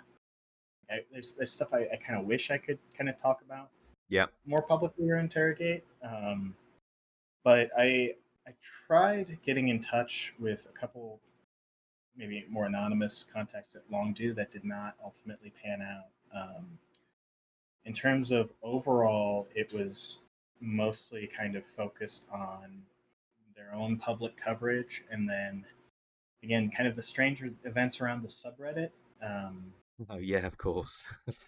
which again, it's Riaz Mullah, who is the CEO of Longdew, he denied that Reddit account belonging to him that was banned from the Disco Elysium subreddit due to allegations of um, kind of bot upvoting and downvoting of posts with a kind of agenda in favor of Longdew. But there was a screenshotted post that the account introduced itself as Riaz Mullah, and a moderator of the subreddit stated that she had ID verified the account, which is again like I just it was kind of focusing on again talking about the facts, which is you know this businessman who was not involved in the development of Disco Elysium is suing a former writer of Disco Elysium over non-compete breach. I think the details of that case, Dora and Argo alleged that they were actually not doing video game work for Longdew. They were doing contracting for Hyperion Dev, Right. Yeah. which is Mullah's own company, and that with the potential of him investing in a games startup that they would work on, they ultimately decided to move in another direction. Mullah alleges that it was far more explicit that they were supposed to be working on games, and that's why he had grounds to sue them. There was the injunction against Dora and Argo that kept them from working for a certain amount of time, but that was not a decision either way, and I believe the case is still ongoing. So, right away, I think there's just something very strange about this unaffiliated businessman kind of inserting himself into the story, more or less. And a lot of, again, my understanding is from the beginning, Longdew said it had former Disco Elysium developing talent on it, but it would not reveal them. But then, from everything I know, at least some of that talent, namely Mark Luiga and Linval Brown, came on after Yeah. Much Longdew later. was Yeah. launched, which again, and then a lot of the other, big name talent at the studio. Again, I never want to discount the Knights of Unity's like crucial technical role on making Disco Elysium, but the Knights of Unity were not involved in the kind of conception, art, again, all the early days stuff, pre-production stuff, which and Hopetown appears, as far as I can tell, to be in pre-production. So again, these kind of connections just seem tenuous, and then a lot of their other named developers, who again I don't want to begrudge them, it's a very difficult time in the industry. Yeah. Again, are unaffiliated, and that's not a problem. People who didn't work on Disco Elysium make wonderful games all the Of time, course. Yeah. but there is just this tension between this marketing asserting, laying claim to this legacy, while having these tenuous connections, and then the legal battles, and again, this kind of strange interpersonal spat with the CEO and the subreddit, which again, the account introduced itself as Mullah's account. The facts are these: the account introduced itself as Mullah's account. A moderator of the subreddit says she photo ID'd the account, and Mullah denies that the account was his. And then the moderators banned the account for suspected bot upvoting, downvoting, and harassing people through the upvoting and downvoting. Yeah. including myself. All ah, Yeah, and so I had a and yeah, catastrophic. I mean, not that I'm gonna leisurely sleep over Reddit comment, but yeah, I had like hundreds and hundreds of downvotes on my comments around Longdew. It was pretty crazy. Yeah, so and there's that definitely is something going again, on. I think just calling balls and strikes is a fairly friendly community to you and your outlet. Yeah, yeah.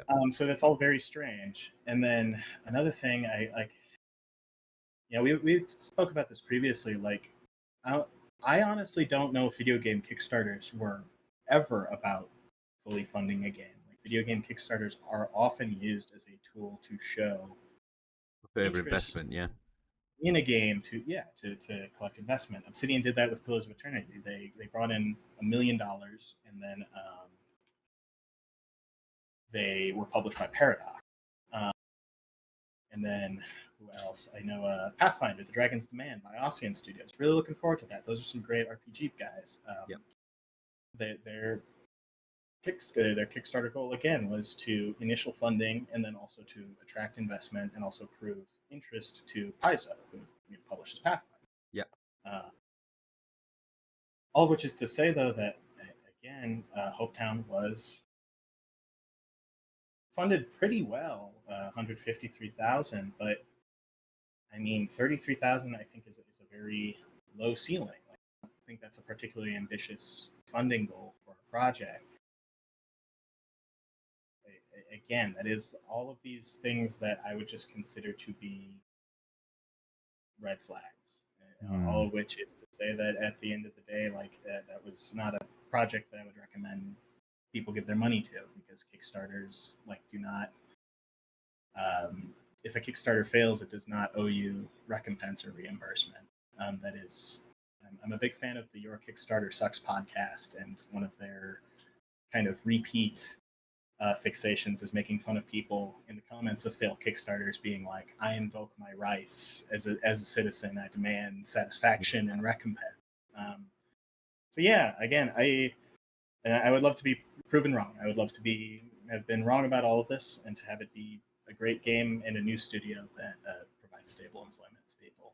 I hope all of these studios, new places, make great games and good employment for artists years to come. I suspect most of the suspicions of all of us around Longdew in particular uh, will be proven right, I think. And I don't anticipate personally, based on, and I'm no expert, I don't make claim to be an expert, but I have eyes and I have a mind, and I think from what the two things are telling me, that there are far too many red flags and so many weird things about it that I don't think we'll ever see anything come out of that. I'm also very suspicious about how quickly it was funded, given the community it's targeting and the general discourse online.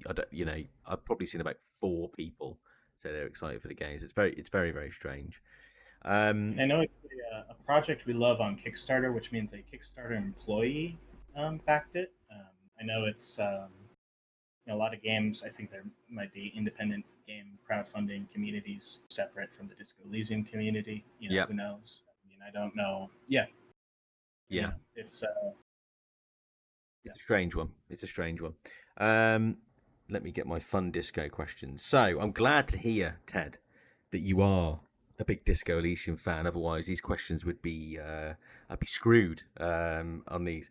So these are fairly quick fire, unless you really want to labour how much you love a particular character or whatever. But first question in my Disco Elysium questions are: who is your favourite character in Disco Elysium and why?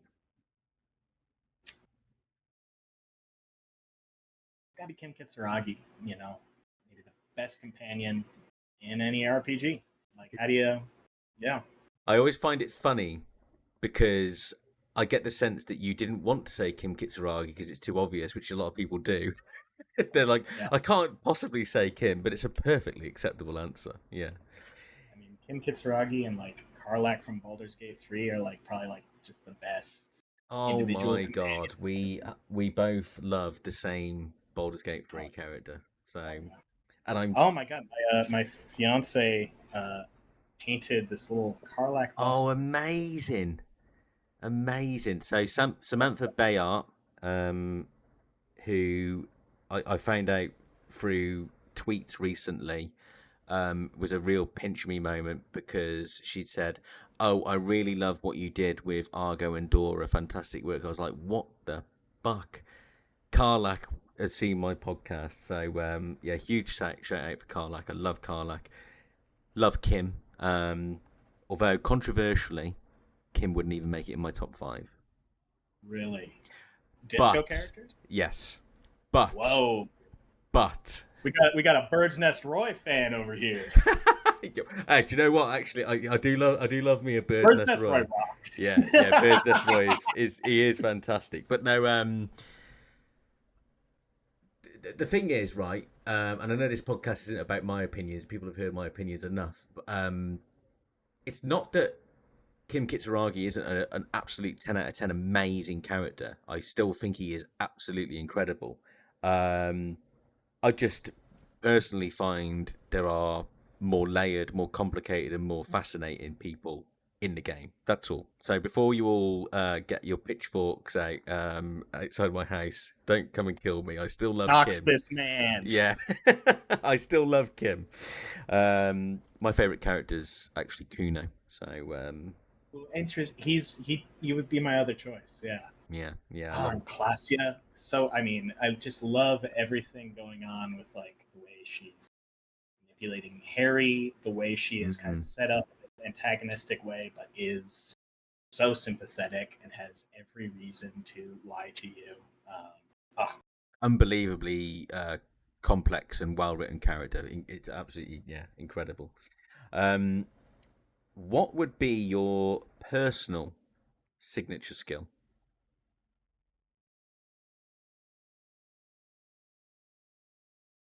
I think by virtue of my profession, probably conceptualization. Nice. And with a close second being physical instrument. The coach. Yeah, you've got the coach going on, haven't you? If you're into your yeah. I like that. There's an interesting Coppo type, both art cop and coach physical instrument. I imagine what you're doing is creating. Are you a Simpsons fan? Oh, big time. You know, when Homer's barbecue and it ends up being like an art display, he can't make the barbecue, and it's just like this hunk of shit that's like bricks and metal put together, and it falls off the back of his car in a way, and someone turns up like, oh, this wonderful. I think that's your Coppo type right there. You're creating art by purely raging at the barbecue. Yeah. What's your favourite story? I'm just thinking about The Simpsons now. Le Grill. What the hell is Le Grill? It's a great line from that. What's your favourite story, subplot, or quest, or a particular moment in the game that you love the most? So, I mean, again, as an amateur weightlifter, I love the boxing gym. I was tickled by it. I'm always delighted by representations of weights in video games. But I think the Doomed commercial area was the moment I fell in love with disco. Like turning on the flashlight and seeing the failed game studio, seeing all the failed businesses, feeling like you're really diving to the heart of this mystery with the dice maker and the chimney, and like all these strange and wonderful things and these sad, pathetic dreams people had. And again, just guffawing like an idiot when I realized that there was a failed video game studio in the video game. To borrow one of your quaint British witticisms, they're taking the piss from themselves. Yes. That's one of my favorite moments from games. And then, of course, talking to the deserter, and just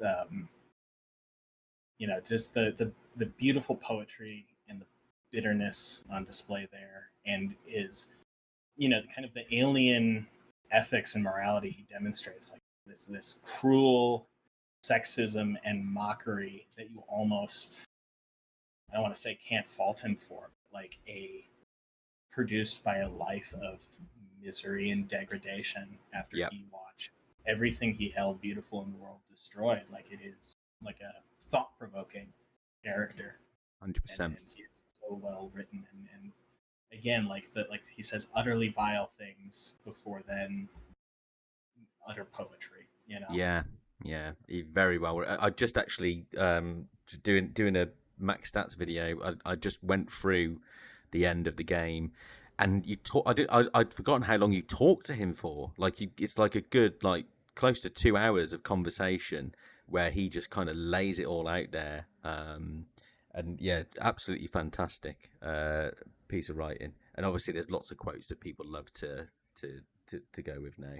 Which I love. I know we've talked. Sorry, really quick. We've yeah, talked go on. about True Detective before, and I love how he's a Yes. very similar sort of unexpected anticlimax to the killer in True Detective, Mm. and you never really would have guessed them. But then you watch it back through again, and there's so much foreshadowing, Mm-hmm. like the all the talk about the communards, and then the weapons caches, and etc. It is like really building up this idea of this ghost of Martinez, this rat man. Yeah, the whole and like so Alfina again, just to reference again, I keep reference because she offered so much interest in. She didn't like the ending, and she talked about how Really? she talked about how the 2 millimeter hole in the world was a much bigger story than perhaps who killed the Hanged Man was, and I Right. agreed with her. Right, I do agree with her, and I agree that perhaps the story could have been tied off in maybe a better way, but I do still think there's a place for the deserter Yeah. and that closure because as and again this comes back to how Disco Elysium is so broadly perceived by so many different people and what you take from it. But actually, there's a strong message about Martinez is a forgotten part of Elysium. It's been the deserter talks about how he hasn't seen an RCM officer for 40 years, but then all of a sudden some capitalist thug gets shot and you show up straight away. And there's the whole point of like communism being forgotten and the life before being forgotten, everything the deserter has seen and loved disappearing. That is exactly what's happened to Martinez since the revolution. They fought and died for something better, and their reward was watching everything disappear and be forgotten about.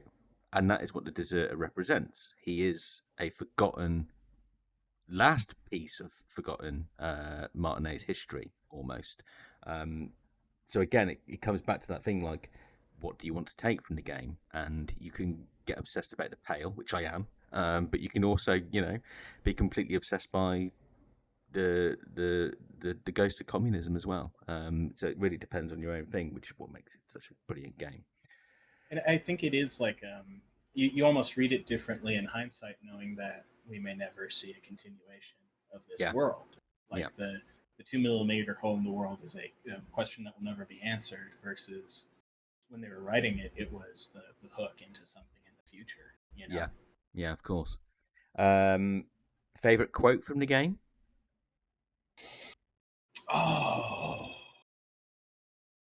there's I think two that spring immediately to mind are there's the deserter, of course. You know, The the bourgeois are it not has human. Yeah, yes, it has to take off the mask just for a moment to do the deed. yeah. The other is the commie cop dialogue, and then in the final cut, Linval Brown's like phenomenally dry delivery of you know uh, you are beginning to believe that I don't remember the exact quote that Krasnozov's socioeconomic theory was devised to make you miserable. You think Krasnozov fucked you over, like Yeah, phenomenal. again like all of that, all of the political vision quest stuff I find just completely beautiful. And even like when you're getting into the communism stuff, when you commit to it, it's only then that it says get the firing squads ready, and then you're like, hang on a minute, well, you didn't say anything about firing squads, and then the game's like, too late to back out now. Fire up the meat grinder kind of thing is great. And then one final one. Which political vision quest did you enjoy the most? That is the thing. I have only played the communist one. So Oh, okay. Well, it's an easy I've- answer then. yeah, I mean, I mean, this is another thing where I want to keep an open mind about C4 because I have framed my fiance got for me it's a piece of art somebody did where it's the impossible architecture with the line in dark times should the stars also go out. My understanding is that was all a Justin Keenan joint, and I believe he's lead writer on C4. Yeah. But and then I know I should just watch a let's play of the fascist Vision Quest someday because everything I've heard about it of talking to like it's such a sharp takedown of fascism in its archaic and also modern forms of you have the two great archetypes of Gary the nerdy little freak and Renee the bitter old man and I love Renee like that bitter old fuck Stubborn. and Yeah. so much pathos despite how awful he is. Yeah. I love and when he dies and what is his friend's name? Gaston. The sandwich. Gaston. Yeah. Gaston's sadness and Gaston. I love. He's such a sweet man. Like I feel like so many people's grandfather. Your grandfather is either going to be a grandfather or a Renee, and that will probably determine your relationship with him. But their friendship and their characters and Renee is like in a similar way to the deserter, right? Like this almost alien morality and bitterness. But like when you kind of maybe get your arms around it, it almost overwhelms you with just how utterly sad a life he's led. Yeah, and like even like when you hear the news that he's died, and Gaston describes him as a horrible cunt, even in that moment, despite the fact he was nothing but miserable, it's like, because it still makes you connect with these people, right? How do you pronounce it? Petanque? Is that the game they're playing? Yeah. Petanque. Seeing the petanque field without him is ethering. Like my stomach dropped. Yeah. Yeah. By the way, the Fascist Quest also has the greatest quote ever from Measurehead. Oh fuck yes. I do know it off the top of my head. I'm going to do you a kindness, Pooper. I'm going to share a secret with you. Here is the secret. Shit, now I've forgotten the last bit. The past is made of static images. The present, with all its endless possibilities, is a living organism. It's something like that. I used to be able to reel it off word for word, but the Pale has obviously created holes in my brain. Absolutely. Yeah, but I could never reach that point organically. I could never have Kim yell at me for prank calling his favorite radio station, or it's stuff that I've only heard of that I could never touch. Well, I've got good news for you. There's a channel called the 41st Precinct, Ted, where all the political vision quests are available for you to go and watch at your leisure. There you go. Right, on that note, thank you so much for giving me so much of your time, Ted. It has been a wonderful, wonderful conversation, as it often is on the Human Can Opener podcast. Everybody do a search on Ted Litchfield articles to find everything he's ever written on PCGamer.